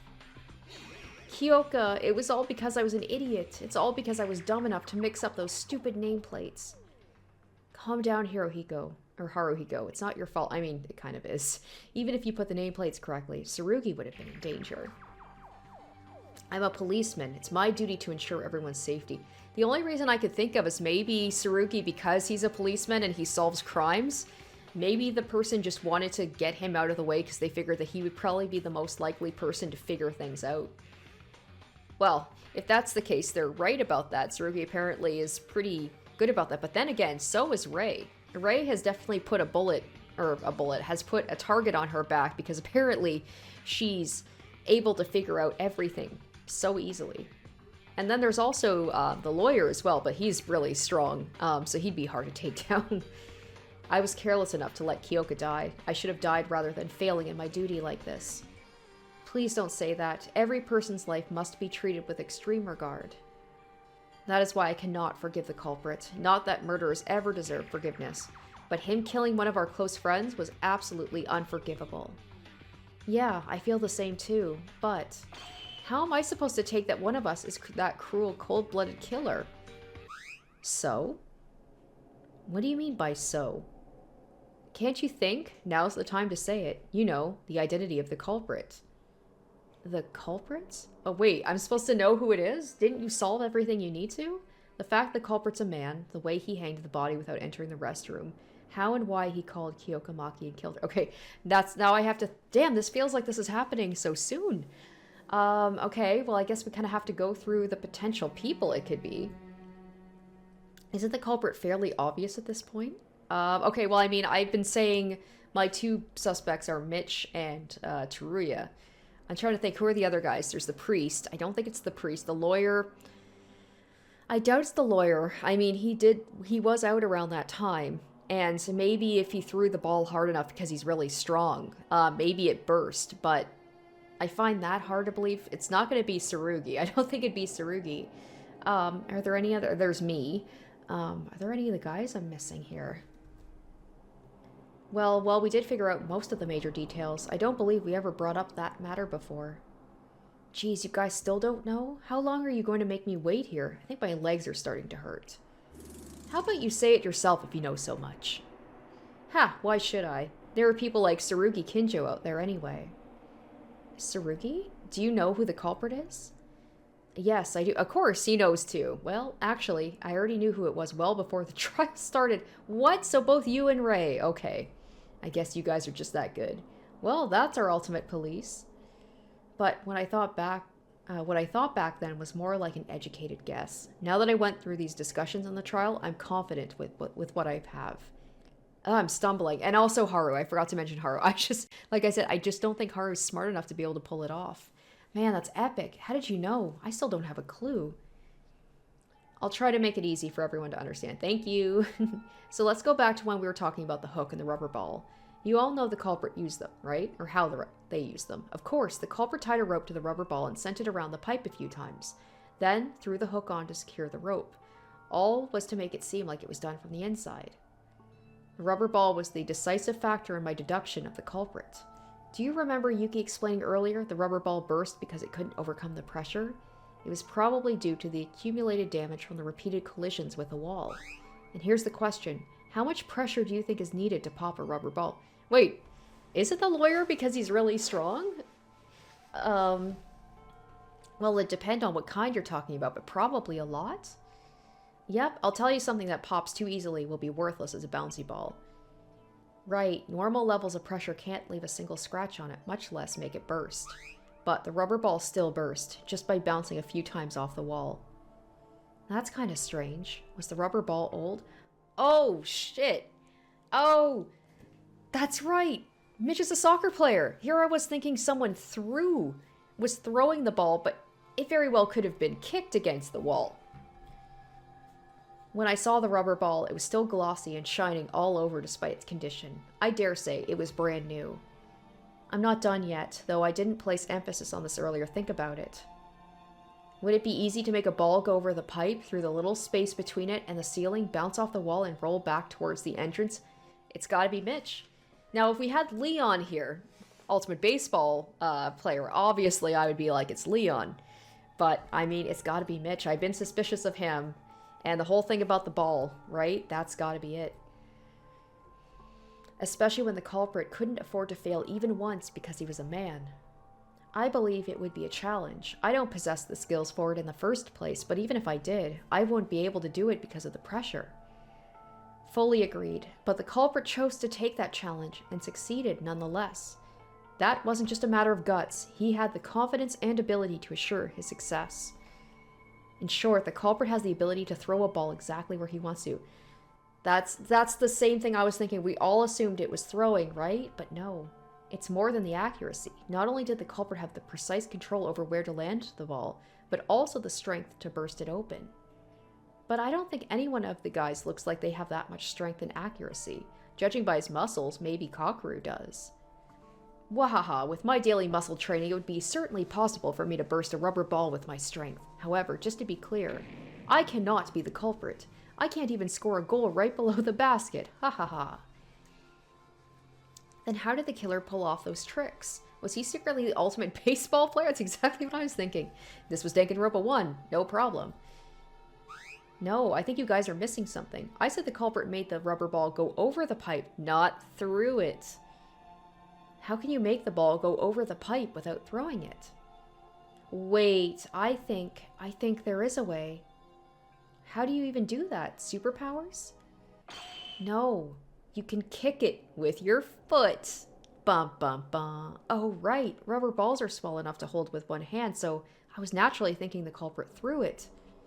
Yeah, notice that Mitch has gotten very quiet during this conversation, huh? Hold on a sec. Kicking with your foot.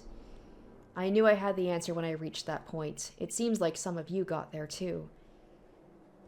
If what I'm thinking is right, the culprit is. But why? Why did he... Gah, I'm still not getting it. Who was it? Can someone just tell me the answer? Yuki, you know who it is, right? Huh? Looking at your facial expression, I got the feeling you finally reached the truth. You helped me out a lot with the hook and the nameplates. So how about you say it for us? The mastermind behind all of this. Kyoka's murderer. Yuki. Tsurugi's right. I know the culprit. I really did figure it out. There's only one person who could have done everything we talked about before. I want to convince myself I'm wrong, but this is something I have to do. I'm not that heartbroken at all. Like, I never really liked him. He just seems so egocentric and just too good for everybody, and then of course the fact that he was just harassing Akane certainly didn't help. I must do this.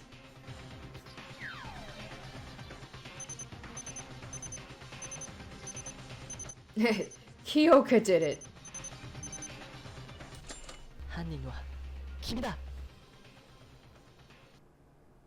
The person that came up with this plan and murdered Kyoka? Mitch, it was you, right? Whoa, what? Oh, wait, what? It's only suspended? What? Okay, wait, this usually happens like halfway through, doesn't it? I feel like, okay, like we're pretty much like at the end now. It's kind of a weird place for it. I'm glad I can finally save because I haven't been able to figure out if there's a way to save, you know, during the trial. So I'm definitely going to be saving here just in case.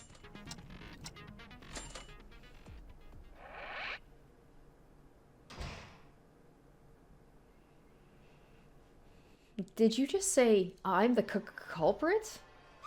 What? Mitsuhiro? Hey, hold on. How does that make me the culprit? None of the guys have the ability to throw a rubber ball exactly where it was targeted with enough power to burst it. But if we're talking about kicking a ball with that much strength and accuracy, it wouldn't be impossible for you, right? Especially when you're the ultimate soccer player. Ugh. Mitsuhiro's talent was said to be almost on par with that of many professional soccer players. It makes sense for an expert like him to handle a much smaller and lighter ball with such ease. No, wrong. Keep quiet if you're not the expert. Soccer balls and rubber balls are different. And I can't do all that, even with a soccer ball. Mitch, but you did that thing in Fuji TV's The Masters Challenge. You were the special guest for the game, where you had to dribble all kinds of balls and land it on the target.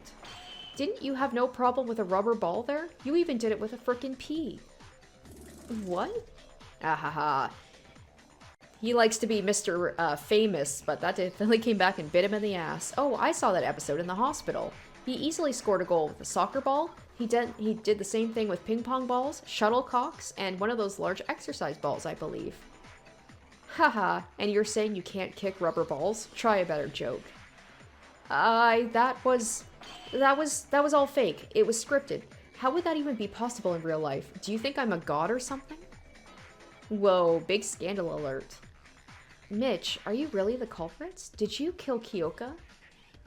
Yeah, plus, wasn't he the one who said the killer would be among the girls, right? Right? And then tried to pin it on Kazuna. To be fair, I also did think she was the culprit at first, so... No, this is a trap. I know, Yuki is the culprit. He's trying to accuse me with no evidence whatsoever. Mitch, it's over. Please, just say it. I don't want to do this any longer. Say what? I didn't kill anyone. And why does it have to be me? Do you have proof? Do you have any kind of evidence that I killed? Mitsuhiro, I doubt you would overreact like this if you aren't the culprit. And you seem able enough to perform that trick. Using the rubber ball that Yuki mentioned? This is ridiculous. That's pure speculation. Show me the proof. Mitch seems really messed up right now, but it's true my argument doesn't have a solid backup. I thought of it by process of elimination, not real evidence. Still, it should be somewhere. That one piece of evidence that can nail him down as the killer. I need to point that out, or else he won't get anywhere. Or we won't get anywhere.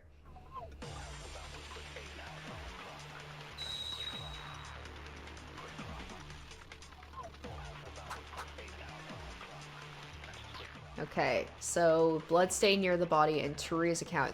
Turia's was about the how the antique store looked different, right? Show me the evidence. I can easily prove myself not guilty, you know. The bloodstain near the body. I don't remember too much about that. Oh, I should have gone over the truth bullets again. Was there any evidence I put the note in Kyoka's room? How would you prove I got the tools from the antique store? Oh, that would be his thing. But let's look at all of them. Where's the evidence I hanged Kyoka? Oh gosh, that could be the blood stain. No, I'm pretty sure Turia's account is going to go under the thing about the antique store.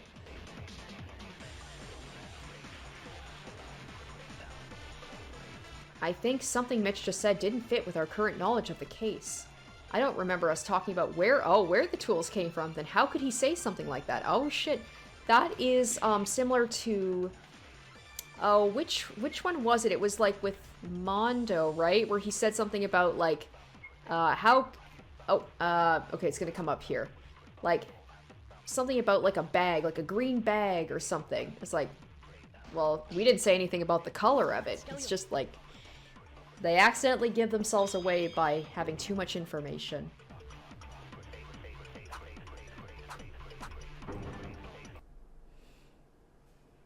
Wait, Mitch, something's off in your statement.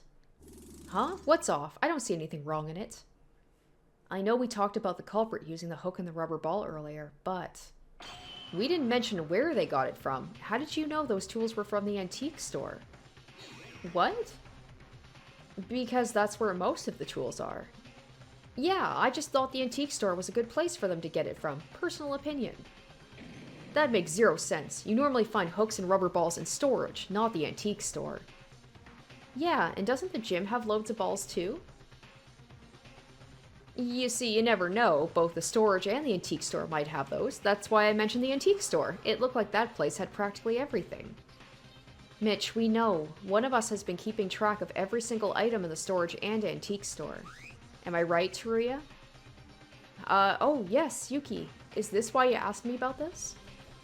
Trust me, the antique store definitely had hooks and rubber balls.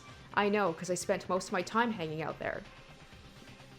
Also, I'm pretty sure there weren't any hooks or rubber balls in the storage. The ones used in the murder are from the antique store. The way those items were arranged changed after the murder. I feel like this is the only time where Teruya's talent is going to come in handy, and he will probably be killed not too long afterwards. Whoa, Teruya, you memorized all of that? Wow, what a freak. Hey, he helped us out. Shut up, it's just a coincidence, and you still didn't show me proof. Show me evidence. Tangible evidence, not your stupid guesses. I'm not buying it. You're doing this to the wrong person. Jeez, can't you be a man and just say you did it? Hey, Mitsuhiro, will you admit it if we show you evidence that you're the culprit? Gah, I'm not the culprit. If there's no evidence, you can't say I did it. Give me the proof. Proof, proof, proof. If he insists, we probably should show him. Yuki, show him the proof you have. Huh? I have the proof? Be patient and think. You do have proof. You even showed it to us a while ago. Oh, boy, what was it? I showed the proof to everyone. Is he talking about... I see. I didn't think about it back then, but that can certainly nail Mitch down. I've got to show him what it is. I don't know. The Terminate Talk shooting is about to begin. Oh, what is that? What? Okay, let's take a look at this. In the Terminate Talk shooting, you must overturn your opponent's baseless arguments by shooting them down and ultimately come up with a conclusive evidence. Oh, this is the thing that happens at the very end. So we're almost done. What a weird spot for a save, unless there's some sort of, like, twist that's gonna make this go on longer. When your opponent's speech bubble appears, you can press confirm to destroy it. If not destroyed, a speech bubble will eventually disappear and inflict damage to you. Every speech bubble has a certain amount of health represented by the number of objects at its top. If you're out of ammunition, you need to replenish it before shooting again. Press shift to reload. Your opponent will take damage every time a speech bubble gets destroyed. If they're out of health, you'll be given a chance to deliver the final blow by combining words into decisive evidence. But be wary, if your health reaches 0, your influence gauge will take damage and you must start over. Alright. Is that what it was called in the original games? I felt like it had a difference. Either way, we're heading towards the end here. Okay.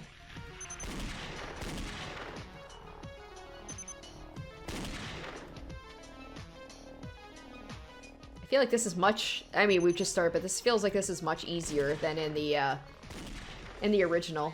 Sometimes I had trouble with these. Oh, right. Right, so I have to reload.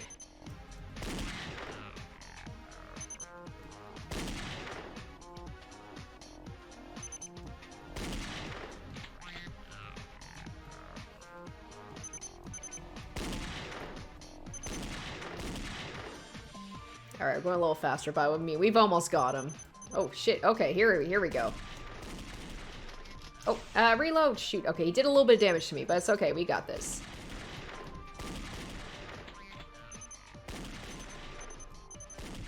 Oh, there we go. Okay. Show me physical proof. The notepads Monokuma gave us. Yeah, alright. Oh, right. Right, the notepads.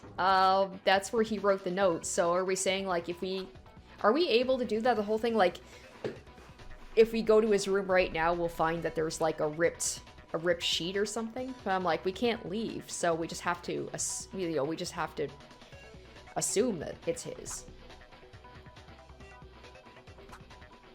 Unless, somehow, like, the police officer, I forgot what his name is, like, unless he was able to go into Mitch's room and grab his notepad. I was like, I don't think we'd be able to have tangible proof right now. Could we ask Monokuma, like, hey Monokuma, can you go and grab the notepad from Mitch's room? And we can do a comparison? If you want it, I'll show you. Tangible evidence that can prove you guilty. Which obviously doesn't exist, you moron. It does exist. Remember when I showed you the note to explain how the culprit called Kyoko to the laundry room? The paper used for the note was from the notepad given to us by Monokuma, which means we can see if that note was from your notepad by checking if there are any torn pages in there. What? Well, Mitsuhiro, here's the evidence you've been asking for. Hey, you, this evidence? Are you kidding me? We got those like a week ago. Anyone could have torn out a page for who knows what. I mean, I think it's only been a couple of days. Huh, anyone could have used it? Then we can try matching Yuki's note with the torn section in your notepad. That way, we'll be clear on whether it was from your notepad or not. Well, but... Hey, don't you think the culprit could have used someone else's notepad? How can you be so sure it was from mine? No way, idiot. The notepads were in the drawer in our rooms. How are you going to get one without the owner's permission? And if the owner somehow gave permission, even better. That would automatically mean the person who asked for permission is the culprit. Wait, that's... Mitch, just admit it. I don't want us to keep fighting each other like this. It's over then. Over? Who said it's over? Nothing's over. Oh, this is a lie. This is all a big lie. How dare you accuse a superstar like me of murder? Liar, liar, liar. All right, if you say so, I'll go over the case from beginning to end, then you'll accept it. That you're the only possible culprit, Mitch. Oh, that's right. Yes. Oh, this is the comic book, right? The closing argument is about to begin. In the closing argument, you must recap the whole story of the murder case. Events relevant to the murder will be shown in the form of a comic, and your task is to fill in the blank panels with the correct picture. At the bottom of the screen are several pictures for you to choose from. Select one by pressing confirm. Afterwards, press confirm again on a blank panel to fill it in. You may press cancel to cancel your selection. The game will automatically proceed when you correctly fill in every blank panel. You will not be penalized for wrong answers. There's no pesky time limits. Nice. So take all the time you need. I always like doing these. I mean, at this point, you already know, like, how it went down. So this is just kind of like a nice, like, there's some finality to it. Okay. So I have to remember, it reads this way. So that's... Remember to clean up. The culprit squeezing the rope around Kyoka's neck. The culprit nervously waiting for the body to be found. The culprit slipping the note through the gap. Oh, the nameplates are switched.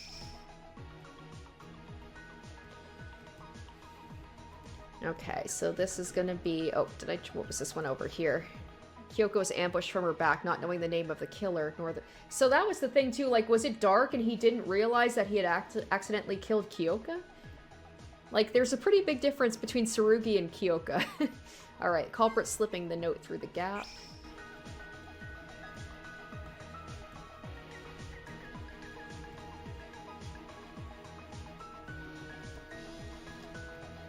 Alright, right there.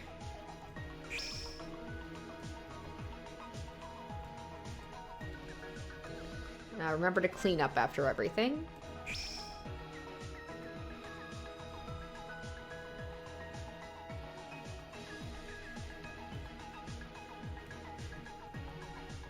Alright, culprit squeezing the rope around her neck. She was already dead by then. And waiting for the body to be found. Even in here, it didn't look like he didn't even try and put it in a box. There was a literal garbage can right next, and he just laid them next to the garbage can.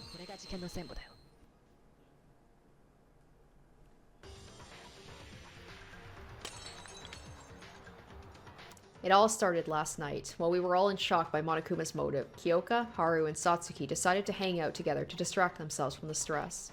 They ran around in the hallway until Haru accidentally broke two of the nameplates on the wall. Those two nameplates belonged to Kyoka and Tsurugi.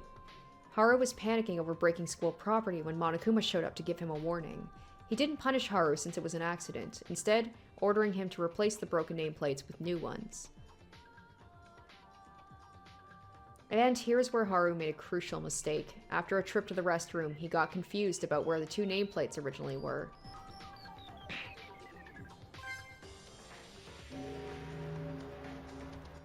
He finally chose to go with his gut instinct, which unfortunately turned out to be wrong. This is where Kyoka and Tsurugi's nameplates were switched. Haru went back to his room right after putting the nameplates back, and the nighttime hallway was left empty at this very moment. Someone had decided against going to sleep and was out in the hallway secretly heading somewhere. The place they were heading was Tsurugi's room. For some reason, they had chosen Tsurugi to be their target of murder. But there was something they were unaware of. Right before they came, the nameplates outside Tsurugi and Kyoka's rooms were switched by Haru. So the culprit had actually gone to Kyoka's room. Unaware of the error, the culprit made their first move. They put a note through the gap below the door. It asked to come to the laundry room at 6 a.m. and contained a lot of false information to make things easier for the culprit. Not everyone would be asleep right after nighttime, and it'd be easy to spot a note coming in through the door. That's what the culprit was going for.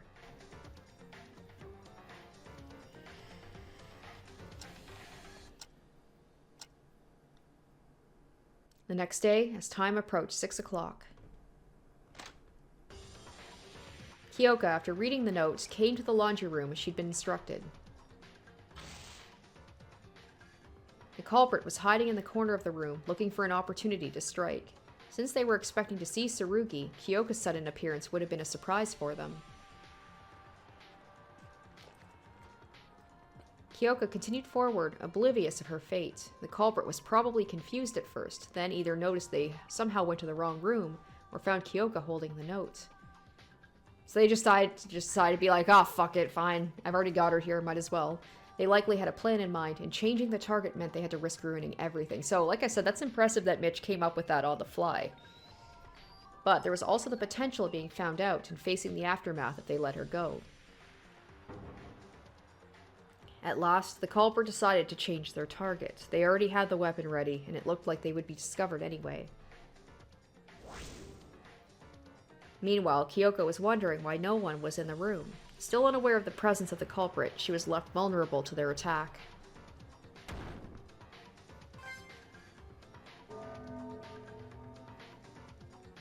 And fell victim to it.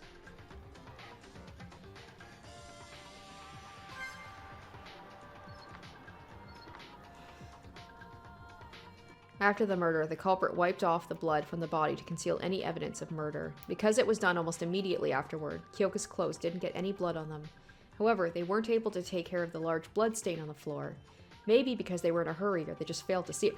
That's right, I thought about that. I'd be like, what a thing to miss, but I guess when you've just killed someone, especially when your plan kind of went awry, I guess you'd be just too panicked or something to notice. The bloodstain played a large role in revealing Kyoka was murdered in the laundry room. I think the culprit forgot about the bloodstain while they were busy moving Kyoka's body. They must have gotten into a panic since they killed someone that wasn't part of their plan. The culprit first carried the body over to the girls' restroom. Their purpose was to take advantage of the fact that students aren't allowed to enter the restroom of the opposite sex. Alright, so that was known ahead of time. That's when the culprit found the pipe on the ceiling of the restroom. The culprit decided to make use of it and went to the antique store to get the needed supplies. It was less than an hour before the wake-up announcement, so they were probably in a rush. The tools they chose were a rope, a hook, and a rubber ball. The culprit first tied the rope around the rubber ball, then thought of a certain way to hide their involvement. Their idea was to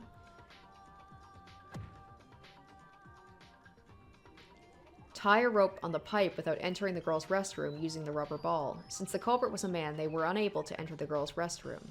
Monokuma had previously announced that anyone who set foot in the restroom of the opposite sex would be shot by the machine guns. But thanks to the fact that the restroom entrance was open with a wall straight across, the culprit was able to tie the rope to the pipe using the elasticity of the rubber ball. It was a risky move as the culprit wasn't able to step inside to correct any mistakes, and making the ball bounce right through that small gap seemed nearly impossible, but the culprit was confident they could do it. This was because, as the ultimate soccer player, they had absolute mastery over all types of balls. The rubber ball bounced across the room and right back to the entrance, just as they'd planned. The culprit repeated this several times to make it look as if someone tied the rope by hand. And this is when another unexpected thing happened. They must have failed to adjust the strength of their kicks because the rubber ball grew weaker and weaker after each bounce until it couldn't withstand the pressure and popped. It caused the liquid inside the ball to be splattered all over the restroom, becoming a key piece of evidence. The culprit would have wanted to get rid of it, but they couldn't do it without risking going into the restroom. The culprit nonetheless decided to go on with their plan. After all, they succeeded in tying the rope to the pipe, and the method they used was virtually unimaginable for a normal person. After getting the rope around the pipe, the culprit removed the ball from the rope and attached the hook instead. Then, they threw the hook toward the pipe to fasten the rope on. The other end of the rope that was left outside the restroom was wrapped around Kyoko's neck. I'm curious about what Mitch's plan would have been if Tsurugi was the one who had shown up. The reason for this was to make it look like Kyoko was hanged inside the restroom. I mean, if this was the plan he came up with, like on the fly, I imagine he probably had a pretty good plan if it was a guy he had killed. The culprit was hoping to make us think that Kyoko's murderer was inside the girl's restroom, and naturally was able to enter it as well. That way, men wouldn't be considered suspects in the trial. The culprit, as a man, was trying to use this for their own favor. Everything was ready, and as the culprit was about to push Kyoko inside, they found a piece of paper in Kyoko's hand. It was the note they wrote, held tight in her hand even after her death. Having realized the note would be used against them if discovered, the culprit ripped the note out of her hand. They ripped it possibly because of rigor mortis, which made it difficult to pull it out. What the culprit didn't know was most of the important parts of the note were still intact in the piece they'd left in Kyoko's hand. Thanks to the note, we found out she wasn't murdered in the restroom, which led to the conclusion the culprit could be a man as well. Man, just all those little things, like if the ball hadn't burst, if he had been able to get that note out of her hand, maybe he would have gotten away with it. After getting over the risky part, the culprit tried to get rid of the hammer and the rubber ball, but too much time had passed at this point, and it was early enough for some of us to get up. In a hurry, the culprit left their murder weapon and the burst rubber ball in the garbage dump. They would have wanted a safer option, but the time constraint gave them little time to think.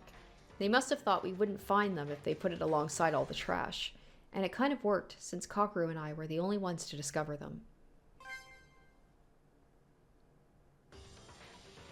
When we started coming out of our rooms, the culprit acted like they'd just gotten up and waited for the body to be discovered. We soon noticed Kyoko was nowhere to be seen. As we all know, we went looking around the entire building until Akane discovered the horrible state Kyoko was in. Everyone froze in shock, and while pretending to do the same, the culprit secretly hid a smile at the outcome of their plan. The person who came up with this plan and tried to deceive us all.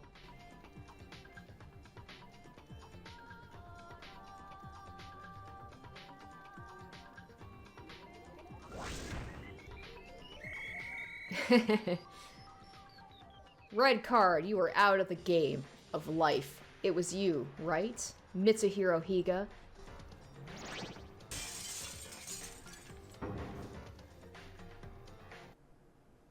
How was that, Mitch? Do you still have anything to say? Ha, he must have forgotten how to speak. What kind of nonsense is that? This is just purely outrageous. Mitsuhiro, it's over. Please be honest. It's pointless for us to keep attacking each other. Mitsuhiro, was it really you? Why? Why did you commit something like murder? No, it wasn't me. I'm not. It's not me. It's not me. Not me. Not me. No, no, no, no, no, no, no. It wasn't me. Whoa, this idiot's going all crazy. Oh my god, Mitsuhiro's totally gone wacko. Oh, ah!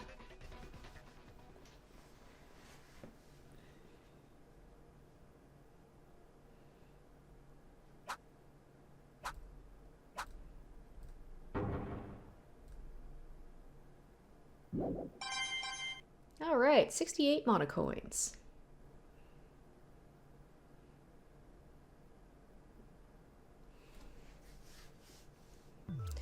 Poo-poo, huh? It looks like you're done. As the headmaster, let me say your discussions were packed with passion in a fashionable way.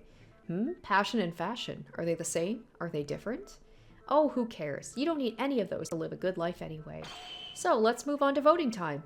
You don't need any extra explanations, right? Pick the person that you believe is the Blackened. Everyone, make your choice using the switch in front of you. And one more thing, just as a reminder, triple check that you voted for someone. If I ever see a blank ballot, you know what happens. I'm sure none of you would want to be punished for something so trivial like that. Okay then, time to get excited. Who will be chosen as the Blackened? Will you make the right choice, or the dreadfully wrong one?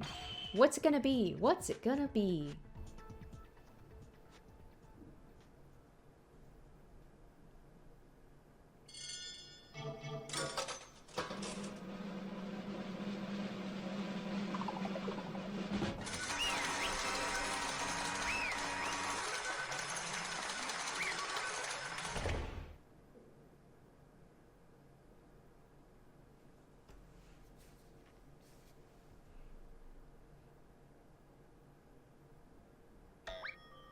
Ooh, bingo! The blackened of this trial, that is, the murderer who killed Kyoka Maki, is none other than Mitsuhiro Higa.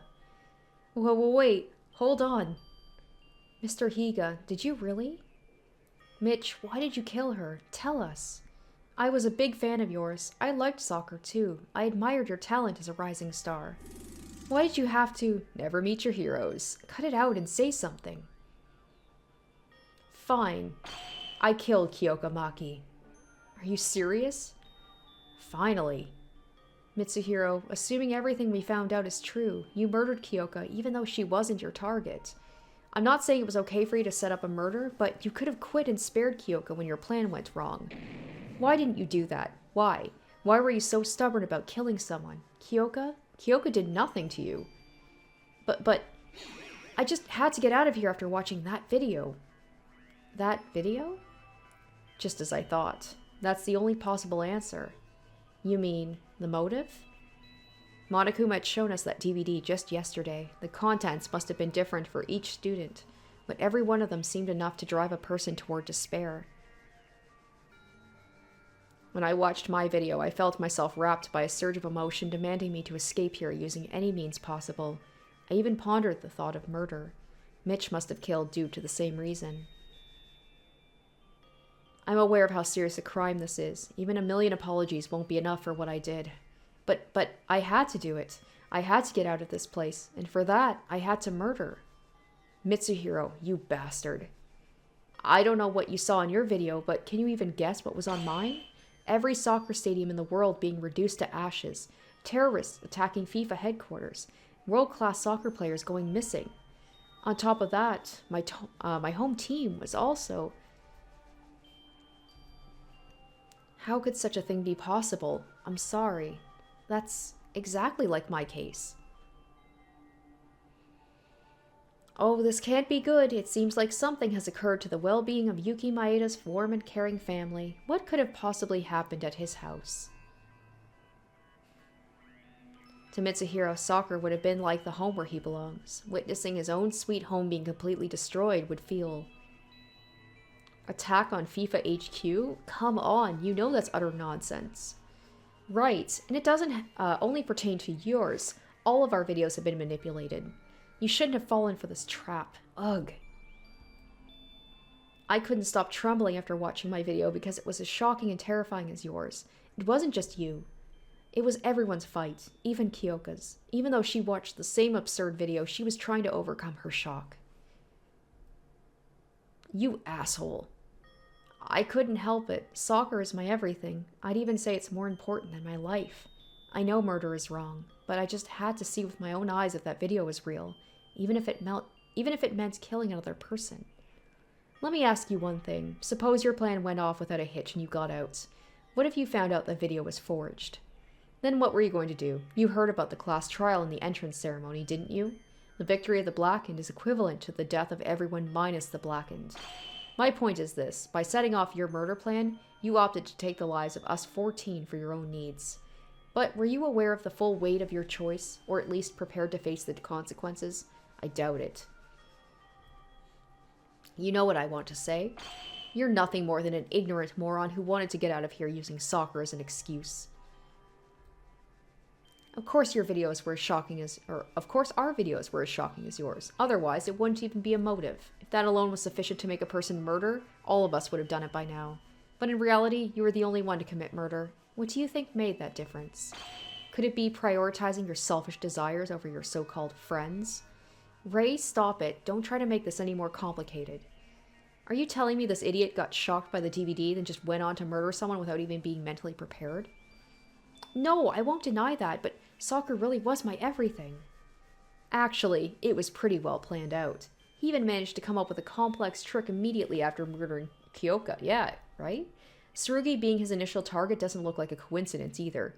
You thought his talent would be an obstacle to your plan, did you? Yes, exactly. That's what I thought. It was like, it's because of the fact that he is a police officer. He was going to be the one that was most likely going to, like, figure him out. So he wanted to get rid of, like, the most competent person, I guess. Ugh. Bullseye, I suppose.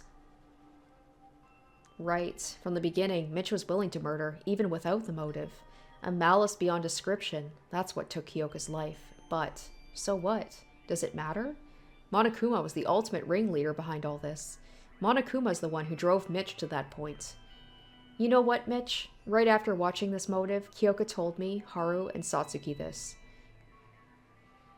Murder, motives, anxiety? Just push him to the side and have fun. That way we can all chill out and strengthen our bond. Kyoka probably got the same amount of shock as you, but she was trying to overcome the situation by getting everyone together. If she had a chance to talk with you yesterday, things could have been different. I mean, here he is going on about how, like, to Rei, like, don't be complicating things, and then, like, now I'm saying the same thing, like, if only you would maybe talk to Kyoka, like, maybe things would have been different. Why? Isn't it so frightening? Who would have guessed that the oh my gosh, that world-class celebrity is nothing more than a bad-tempered coward. This is why you should never judge a book by its cover. No one would have ever thought the Mitch Higa would murder. What? What are you talking about? It's your fault. This entire situation. Mitch's murder. It's all your fault. How can you even say that? Oh, don't be so salty. What's done is done. Don't you got a carpe diem?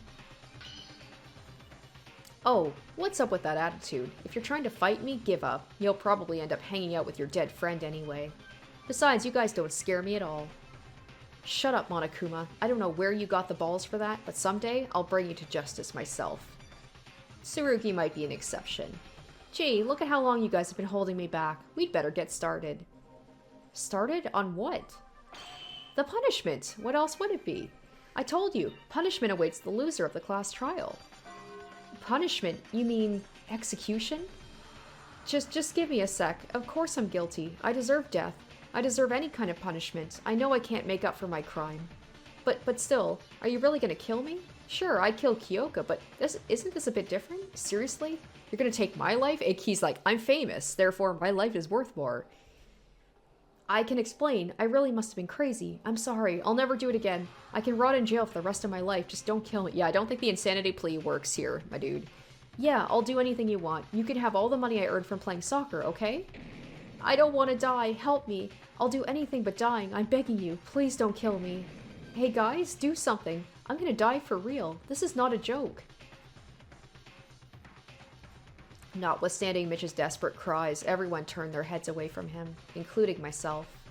Oof, what is this? Are you scared of dying? Weren't you ready for this when you became the Blackened?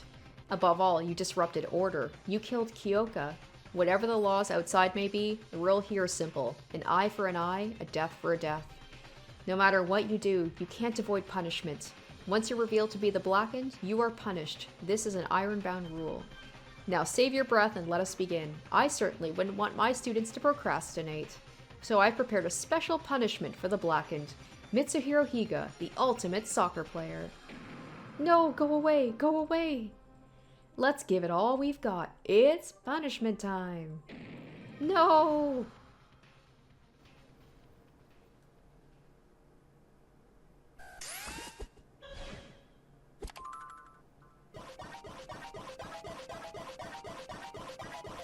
It's kind of funny how it's like similar to the first Danganronpa where it was like the sports star who was the first one to go.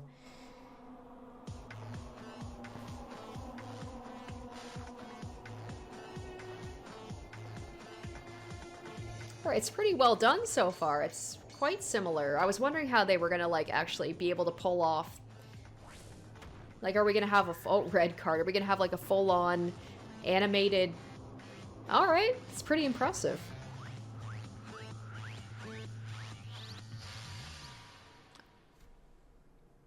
I wonder if it's going to be similar to Leon's, where it's just like, just tie him up to like a goalpost and just hit him with a bunch of soccer. Or he is the soccer ball. Ah, okay. Oh, I see. He's just gonna get kicked to death.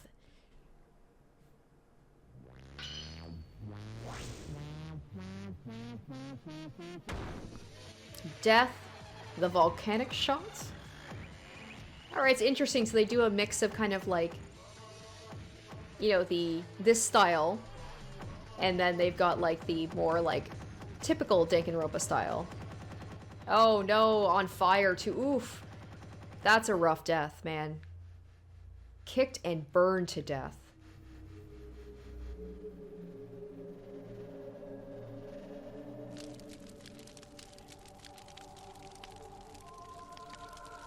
Oh wow, you see his charred body. Damn, that's yeah, that's not a good death. Maybe at some point, maybe I should do a ranking of Danganronpa deaths. It's been a while since I've done a Danganronpa list. Because the thing is, even if he had taken out Tsurugi, of course there's me, but there's also the professor as well. So she had it all figured out too. So she's another one that's like a... She could be an obstacle for people. I could see her being a victim. Yeehaw! That's it. Yes, this thrill, this excitement. You can only feel this at punishment time. Ah, Mitch. Mitch is dead. It happened in an instant. Mitsuhiro Higa, who was alive and breathing merely minutes ago, now greeted us in death amidst scorching flames across the screen. Despair. That was exactly what came up in our mind. Mitsuhiro committed murder. Of course, he was unforgivable. But this is too harsh. We have to keep doing this? I can't. Anyone, please, get me out of here. Hoo-poo-poo, if you don't want this, don't kill. None of these would happen if you simply stopped caring about the outside. After all, it was Mitsuhiro's own selfish desire that led him to murder. You guys were the ones responsible for this.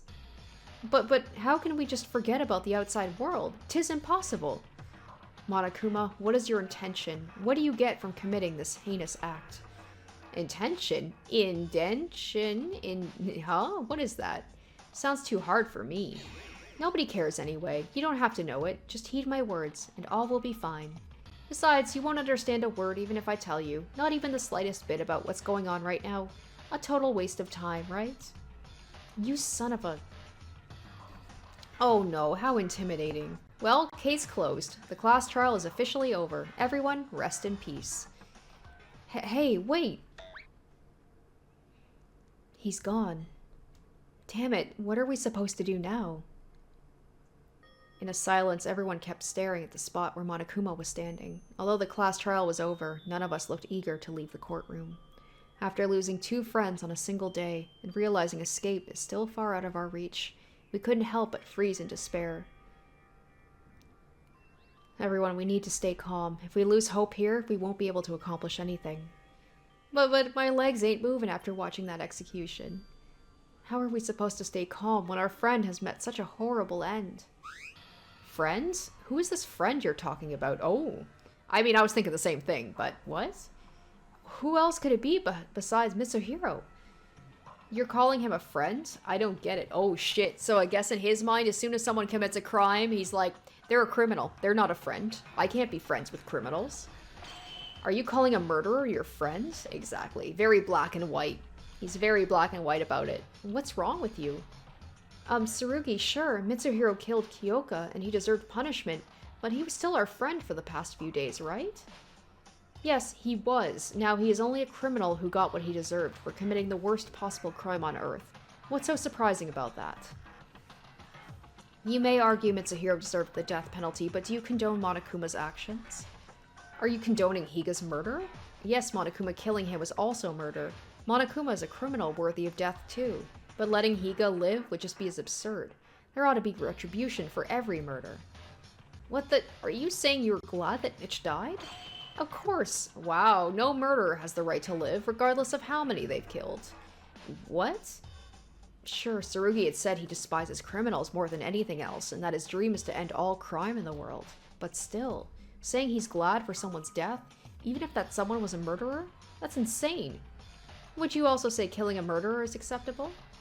No way. If you kill a criminal, then you'd be a criminal too. However, wasn't Monokuma already a criminal to start with? When did I say I would excuse Monokuma's actions? I'm just saying Higa got the thing he deserved. I loathe that bear scum more than anything, but there's one thing he said I can agree on. An eye for an eye, a death for a death. That's my motto as a police officer. Lunatic. Well, this is interesting. I like that he's got kind of this other side of him, and he said it pretty clearly that he wants to end all crime, so this shouldn't be all that surprising. Isn't that a bit problematic for a police officer to say that?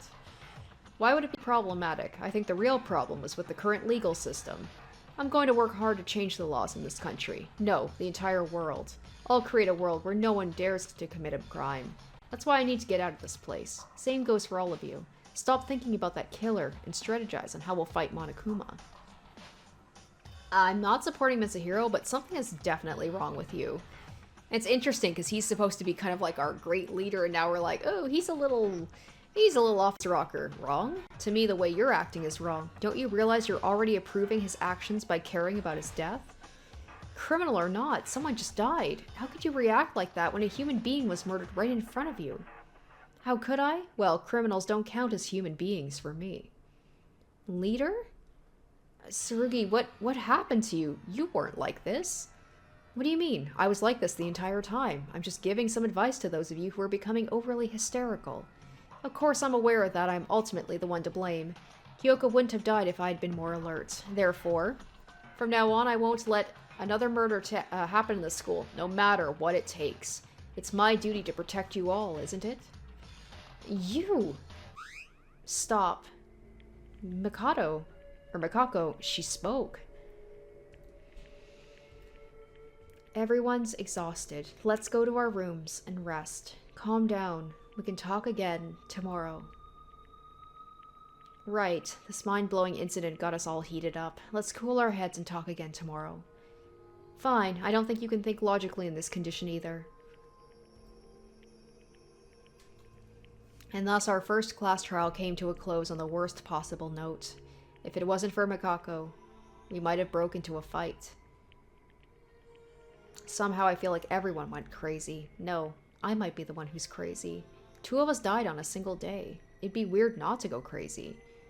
Will we ever get out of this place? Will we ever escape this monstrous killing game? We took the elevator back to the school building and quietly dismissed ourselves. The atmosphere felt heavy, and a feeling of distrust seemed to pervade everywhere like it did on our first day.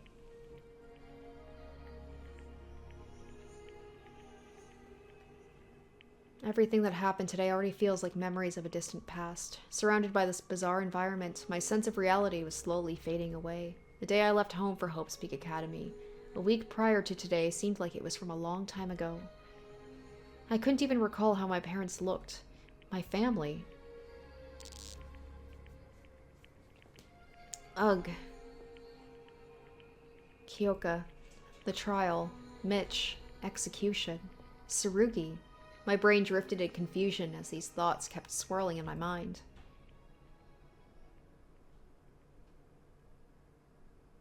We made it through our first class trial, the very embodiment of despair without achieving anything. But this was merely the beginning of despair.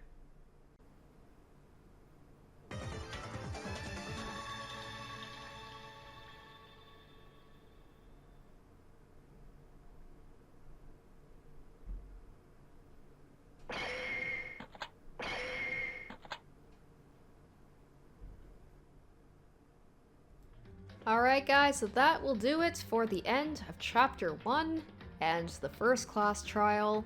Other than some issues with some of the controls, which eventually I kind of figured out, but then there was like that weird issue I had with the Hangman's Gambit, I really enjoyed it. That was just like with almost every other Danganronpa class trial, it's got me suspecting about like 8 different people, but then slowly you kind of come to the truth, and it was shocking but not shocking at the same time.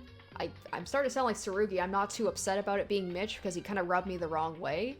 But it is interesting, like with Tsurugi, where it's like, he wasn't really hiding how he truly felt. He said it from the beginning about his dream of like having no more crime, but it was just seeing that switch in like his demeanor where it's like, very black and white thinking, where as soon as somebody is a criminal, he's just like, that's all you are. You're not even human to me, let alone a friend. And then him being like, I will make sure nobody here commits a crime ever, so he's just gonna be like on all of our asses and like watching over us. That's kind of creepy as hell. So overall, really like that First Class Trial. Quite happy and impressed with this game so far. So we're gonna leave it here, and we're gonna pick up with Chapter 2 next week and see what happens next. Thank you guys for watching, and I hope to catch you in the next one. Until then, bye. Special shoutouts to my top tier patrons: Revealing Storm, Asborn Kennedy, Harry Gazif, iCognito, Jared Fan, Poxy, Joel Oostman, and Zoran Ether.